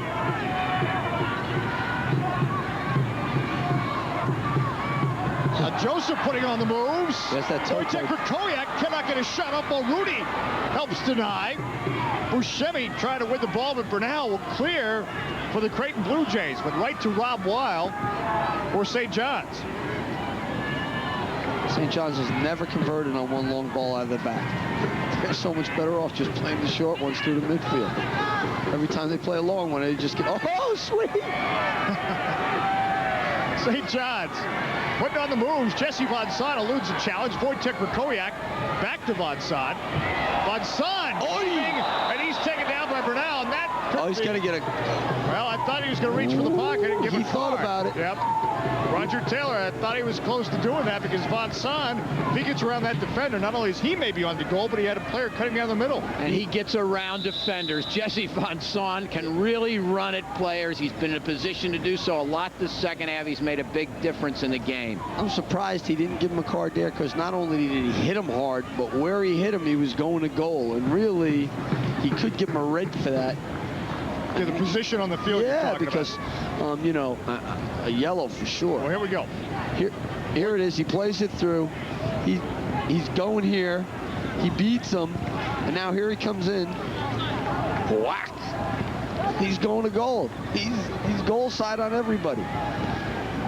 Steve Bernal doing what he could do just to stop Jesse Von Son. But as we said, that almost could be a cardable offense. Von Son being tended to.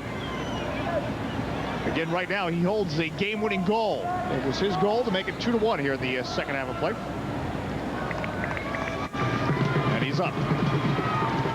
But he took that, as we saw in the replay, straight on the ankle. Mind you, this portion of our match brought to you by Middle State Soccer Camp. To be the best, you have to train with the best. And Von Son will go out. They announced a substitution for him. Let's see here. Von Son off to the side. A free kick. Somebody is obviously on the field for Von Son. We'll update you on that as soon as we get a chance. Jeff Deist under pressure from Ben Hickey. Now Ricardo Joseph. Joseph going far post, but the flag is up. Offsides in the middle of the field. I think they may have put Carlos Acquisto on for Von Son that time. They've also got Paul Cassano, who's been a very fine defender for them, getting warmed up on the sideline. He may come in for defensive purposes in these last 10 minutes. All right, so Carlo Acquisto's come on for Jesse Von Son, who went off with the ankle, or the crack around the ankle. Under pressure, Garlick and Blue Jays, and that's that pressure that St. John's is coming back with it as Ben Hickey trying to streak through. There will be a goal kick coming up for the Creighton Blue Jays. Tom, to alleviate that pressure, Creighton's got to get the ball forward early. Like you said, they're two different styles team. They can't play the same way in the midfield. They've had no success with that. They've got to get it up to Torres, stretch this defense as they did in the first half, and then get Pauly coming from behind. That's how they scored their goal. That's, I believe, how they're going to get back in it. Epperson launches this one. Pauly going up for the header, but Pablo Krakowiak wins it. But the St. John's Red Storm, and now Zion Redford trying to control things. Matt Garlick and Redford working it on the far side. Redford. Plus Pauly's got Mulrooney more out on the flank now. Which Broad mentioned, but immediately Ricardo Joseph winning the ball, and now Creighton has to try to get it back. Oh. Great little flick there to just lift it over him. Buscemi doing that flick, but now Buscemi trying to win the ball. Under pressure's Jeff Deist, and he yields a throw in. 80 minutes in, 2-1, St. John's. They had never made it past the first round of the NCAA tournament until this year, the NCAA championship. And now they're on the verge of the championship final. And referee Roger Taylor, I think he stopped the clock there, gentlemen. He was warning Ricardo Joseph he's not going to have any time wasting here in the final 10 minutes. As you'll see that kind of gamesmanship on the part of the team that's leading typically in soccer toward the end of the match. Corner kicks and throw-ins and free kicks become theatrical productions. Kevin Daly for Wojtek Krakowiak. Carlo Cuesta running into space. Now Krakowiak trying to beat the defender, but he did not beat Mark Madeley. Madeley now. Attack him from behind. Ran from Champetti. It'll be a free kick. The Creighton Blue Jays searching out the equalizer, Matt Garlick. Torres bumped off the ball. Now Jeff Deist on the flank. Deist denied, but it'll be a throw-in for the Creighton Blue Jays. And now Brad McTighe will check in, replacing Garlick. They'll probably move McTighe all the way up top, play with 3 front runners now in these last 8 minutes of the game where they're fighting to get that goal to equalize it. On the throw-in, Jeff Deist. Headed at the back by Buscemi. Another throw-in for Creighton. Under 8 minutes now left in regulation. Deist. Mulrooney. Pauly trying to get up for it. Now McTighe cannot get a shot off. Redford does save. Ronnie Braga. Oh, save St. John's. Nice play by Braga. He's been very inactive. He hasn't been tested much lately, but he comes up big there on that shot from Redfern at the top of the box. A junior from Syosset, New York, making a big save with 7 minutes left. The ball being sent in by Mulrooney. Going back out, the ball's battle. They fight for the ball. A bit of a scramble. Renfern picks it up at the top of the D, and there's Braga diving. That looked like that ball could have been in the net. It was on its way, and he had to make that save. The back flick, nice one by Jeff Deist to Pauly. All ball. Yep, Ricardo Joseph knocking it away. Now Ben Hickey for Wojtek Krakowiak. Oh, it was a foul off the ball here. But Krakowiak comes through off the post. Injured player is down for St. John's, as Tommy mentioned. Big time foul off the ball.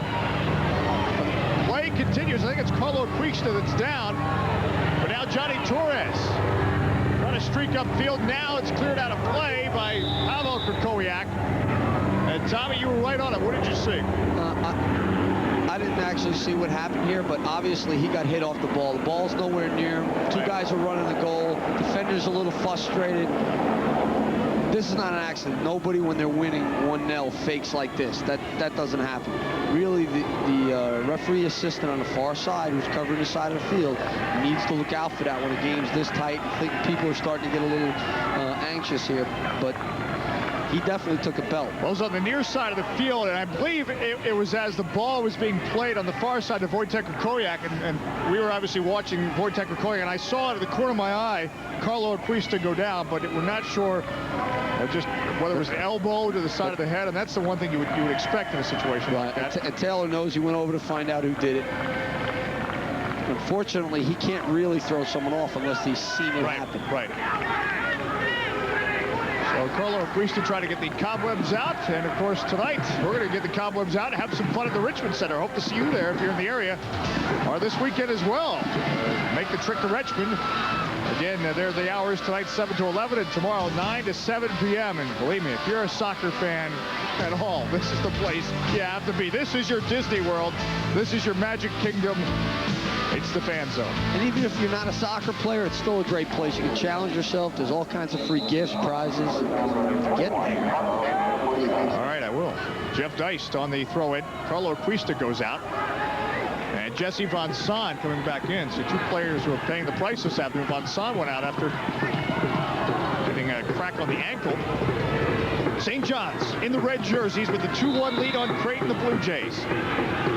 Creighton has got to take any opportunity they can to get the ball in. A couple times Jeff Dice has come down the right side, had a chance to serve the ball into the box, didn't do it. It's too late in the game to start looking for too fine an opportunity. Get that ball into the box. Ricardo Joseph putting on the moves, and now opening spaces. Buscemi makes the turn, still spinning around, too many turns, and Zion Renford clears.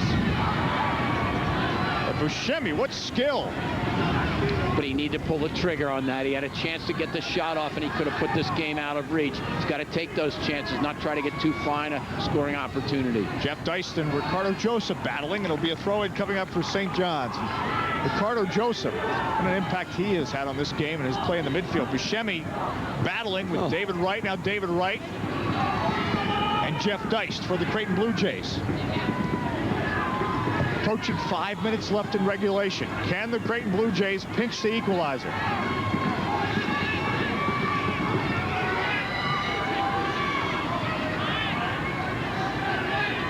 Ben Hickey for the Red Storm. He's got Ranford Champagny out wide. Tremendous composure here by St. John's to just knock the ball around, not get over anxious, keep possession, go into the corners with it. And a goal kick coming up for the Creighton Blue Jays, but the lesson there, as you point out, is that you've got the lead. Take advantage of it could be your best friend, the clock. And there's a lot of college teams that wouldn't do that. They'd still try to get that other goal. They'd still take chances and risks that they don't have to take. And St. John's is showing some composure by not taking unnecessary risks. Ross Pauly for the Creighton Blue Jays. They need to take risk. Under 5 minutes now. Nice ball by Mulrooney for Jeff Dice. But Miglaranzi will just clear it, but a throw-in coming up here for Creighton. Good opportunity for Creighton, but steady defending by Stefan Miglaranzi, as he's done all day. Richard Mulrooney, he can put the service into the box, trying to create that space for himself. Miglaranzi winning the ball. Ahead to Buscemi. Now Ranford Champagny wide. Buscemi will cut out on the flank. Champagny, Madeley, not having any of it, sticks in and makes the tackle. Ooh, two-legged tackle, yellow card. And you called it right. Against McTye, it was Ranford Champagny overzealous there with the two-legged tackle, and Roger Taylor wasted no time. Good decision, a bad decision by Champagny. He's a terrifically talented player, but not a smart situation to take that foul there. Try to go 1 against 2, as he did when he lost it. Mulrooney to Ross Pauly. Immediately bumped off the ball by Ricardo Joseph. Down ball played on the flank for Joseph. Redfern from Creighton marking. And Joseph takes him into the corner. And it will be a throw-in coming up here for St. John's. 3 minutes left, and the St. John's Red Storm will be through to the final. That's a lot of time. Creighton just needs to pinch one, get the equalizer, and we're going to extra time. And St. John's, I think they want to get another defender on. Paul Cusano. Dave Mazur desperately trying to get that substitution on, but it's not going to happen. Not only does he want to get a defender on, but every time you take a sub, it takes a couple 10, 20, 30 seconds out of the clock as well. Gives everybody a rush, gets them to slow down a little bit. Throw in coming up for Creighton. Like Bustos. Zion Redfern on the crossbar. McTye, Ross Pauly, it's blocked. Tremendous block. He sacrificed himself there. That definitely hurt. He can barely get up. Kevin Daly making the block. Big time heart there from Daly. Threw himself in front of it. He sacrificed his body on the shot by Ross Pauly. It'll be a goal kick coming up, but Daly is doubled over in pain as the clock stops with 2 minutes and 5 seconds left. But again, it's not over for St. John's, and this is why. And for sure, it's a tremendous shot off the woodwork here, or tin or metal or whatever it is, off the quick goal. And here it comes down, and it's back into action. Here it is where he sacrifices himself. Ross Pauly. Oh, wow, that hurt. I'm glad I'm up here with you, Dave. I'm sorry, He really did sacrifice his body on the block. Hi. Kevin Daly, slow to get up and with reason. He's a tough kid. Oh. He's been tough. He's been hardcore all day. Of course, Daly, one of the reasons why Johnny Torres frustrated in the second half. In fact, those two exchanged pleasantries. Torres actually heading Daly on the cheek. Paul Cruzano will check in, and Daly will go out. Look, Mazur's telling him, stay right here. The first opportunity I can sub you back in, you're going back in, big guy. So stay right here. I'm putting him right back in. Danny Braga with the goal kick. Game is not over. 2 minutes left. But Creighton, they've had to travel 9,198 miles in the NCAA championship because of travel. And here he goes right back in. They're trying to get him in. And Daly will come in. Dave's not real happy about how they're letting him sub in and out. He thinks they're a little too slow letting him do it. And Cruzano will check back out. Now the throw-in for St. John's, as you said, takes some time off the clock. Ranford Champagny can't hang on to it. It'll be a throw-in coming up for the Creighton Blue Jays. 1:20 left. 2-1. St. John's in the red with the lead. Trying to preserve that lead.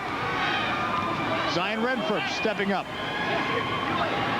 Mulrooney trying to win the ball. There'll be a throw-in for St. John's with a minute left in the match. Look, he's trying to get another sub in, Dave. I bet he doesn't let him in, but he's gonna. And now another sub. Cruzano. Crowd's going nuts. They know why he's subbing. Yep. He knows why too. I don't think he cares what they say. He checks in. Champagny, I believe, checks out. 48 seconds left. Jimmy Buscemi. Substitution for St. John. Wojtek Krakowiak. Now Ross Pauly under pressure, slowed by Ricardo Joseph. Bernal to Mulrooney.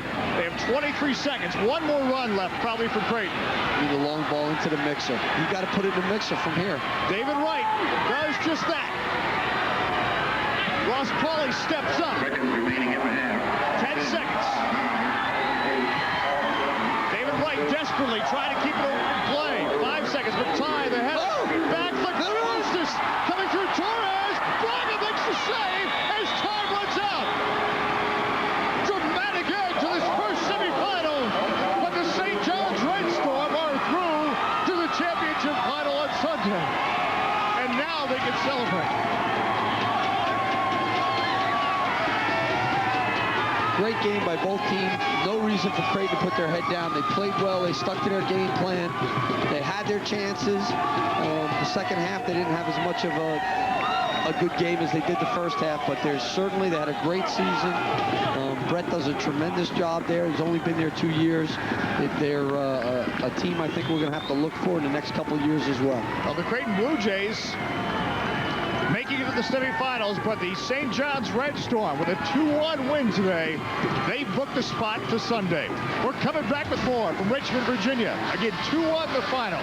We've got more coverage coming.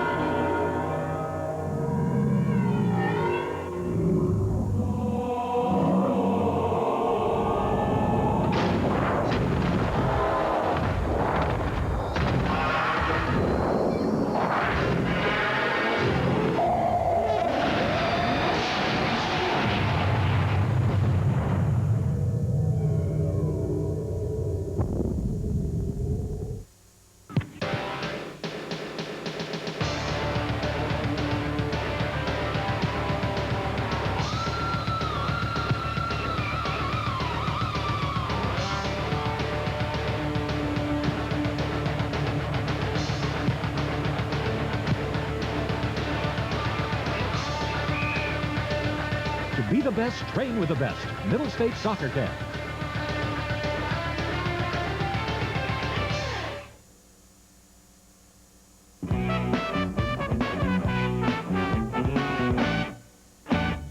On that elevator, that's what I'm going to do. On that elevator. On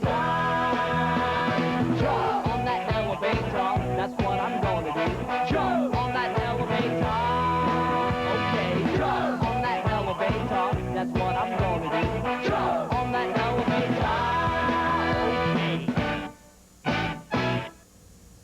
Richard Broad, president of American Soccer Programs. As a former Division I college coach, I know how important and how difficult the college selection process can be.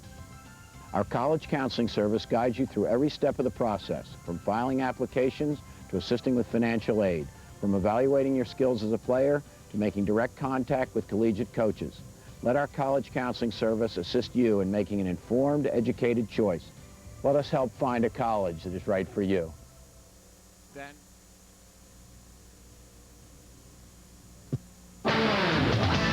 College Soccer Weekly's presentation of the NCAA Men's Soccer Championships has been brought to you by Adidas, the brand with 3 stripes. By Soccer America, America's #1 soccer publication for 25 years and a proud sponsor of the Soccer America Fan Zone. By Eurosport, fabled soccer traders. And by Brine, the official ball of the NCAA Soccer Championships. We're back in Richmond, Virginia. 2-1 the final. The St. John's Red Storm with the win over the Creighton Blue Jays. So the St. John's Red Storm have booked a spot in Sunday's championship final. Dave Johnson back with Tommy Mulroy. You know, at the outset we said this was a match between two teams that wanted to impose their offensive will. And in the second half, it was clear St. John's were able to do the things they wanted to do. Yeah, and, you know, actually their defense created their offense. Every time there was a ball in the midfield, they pressured one guy. The second support guy came in, double-teamed him. They'd win balls, and then their transition really paid off. All right, well, our week first Butcher Singer player of the game is Ben Hickey, and he's standing by on the field with Richard Broad. That's our week first Butcher Singer player of the game, and Richard, take it away. Thanks, Dave. Ben, it was really important today to control the midfield. You had a big role in that. Oh, yeah, we know that Creighton has some very good midfielders. So that was one of our major concerns at the start, was to close down the midfield, and we thought if we dominated that area, then we'd come out victorious, which we did. So. Well, the second half, you seemed to have more control of the game. Did Coach Mazur say anything to you about the way you're going to go out and play in the second half, putting more pressure on them? He was very intense at half-time. He really wanted us to build up, really wanted us to step in, take a very aggressive stance as soon as we came out, and really get on top of them and not let them play. And I think we did that when we stopped them, we didn't let them play from the back when we came out, and I think that hurt them a lot. Well, it did indeed. And now as a senior, you're the co-captain. You're looking forward to that final game on Sunday. It must be a big thrill for you now. It's massive. It's something we worked for 4 years. You know, all the running we do in the spring, all through the season, and this is what it's all about. You know, this is where we want to be, and hopefully we'll come away with the championship. With the leadership of Ben Hickey, it's certainly they deserve to be in the championship. Dave. All right, Richard, indeed, our week first Butcher Singer player of the game. As the crowd here, they're staying. Of course, there's still another semifinal to come. We've got that coverage for you between Florida International and UNC Charlotte. But again, the final today, St. John's with a win over Creighton 2-1. Are you a soccer fan? Then get the edge on the sport you love. Read Soccer America. Don't miss any weekly soccer news. U.S. national teams, international, scores, profile, Major League Soccer, college. Soccer America delivers total soccer coverage every week. Call 1-800-335-GOAL to start your subscription. Just $29.97 for 20 weekly issues of Soccer America. Call 1-800-335-GOAL now.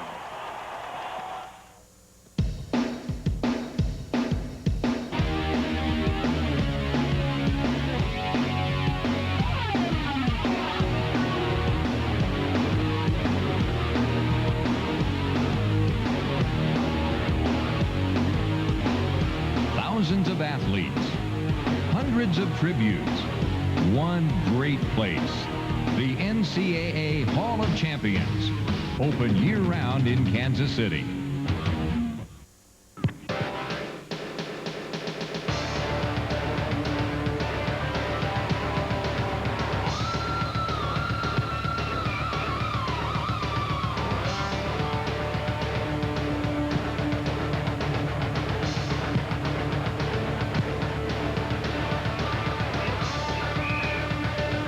To be the best, train with the best. Middle State Soccer Camp.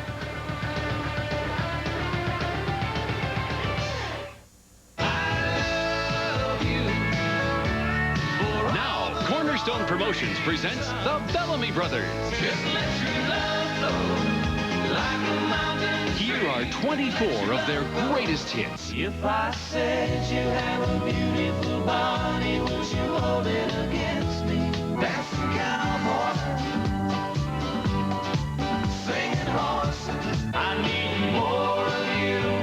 your favorite songs in one great collection. Wanna do you love as good as you love? What you need to show daddy. 24 Bellamy Brothers hits on 2 cassettes or 2 compact discs. Here's how to order. To order the Bellamy Brothers for only $14.98 for 2 cassettes or $19.98 for 2 CDs, plus $4.50 shipping, have your credit card ready and call toll-free 1-800-533-1400. Call from the U.S. or Canada. We're back at Richmond, Virginia. Our final in our first semifinal. St. John's, the Red Storm with a 2-1 win over the Creighton Blue Jays. And time now for our Euro Sports shot of the match from the fabled Soccer Traders. And, of course, the game-winning goal. And Ricardo Joseph, such a factor, setting this up for the St. John's Red Storm. And Jimmy Buscemi, some nifty footwork, and then they take over from here. Great spin turn. He plays it in. Most players would have tried to turn on it. He just lays it back, and he tucks it right in the corner. It was an all-around, a great play, and a tremendous shot. D'Acristo leaving it back for Jesse Von Son. He gets the goal. That's our Euro Sports shot of the match from the fabled Soccer Traders. 800-934-3876 for the free catalog. We go down now to Richard Broad. Richard?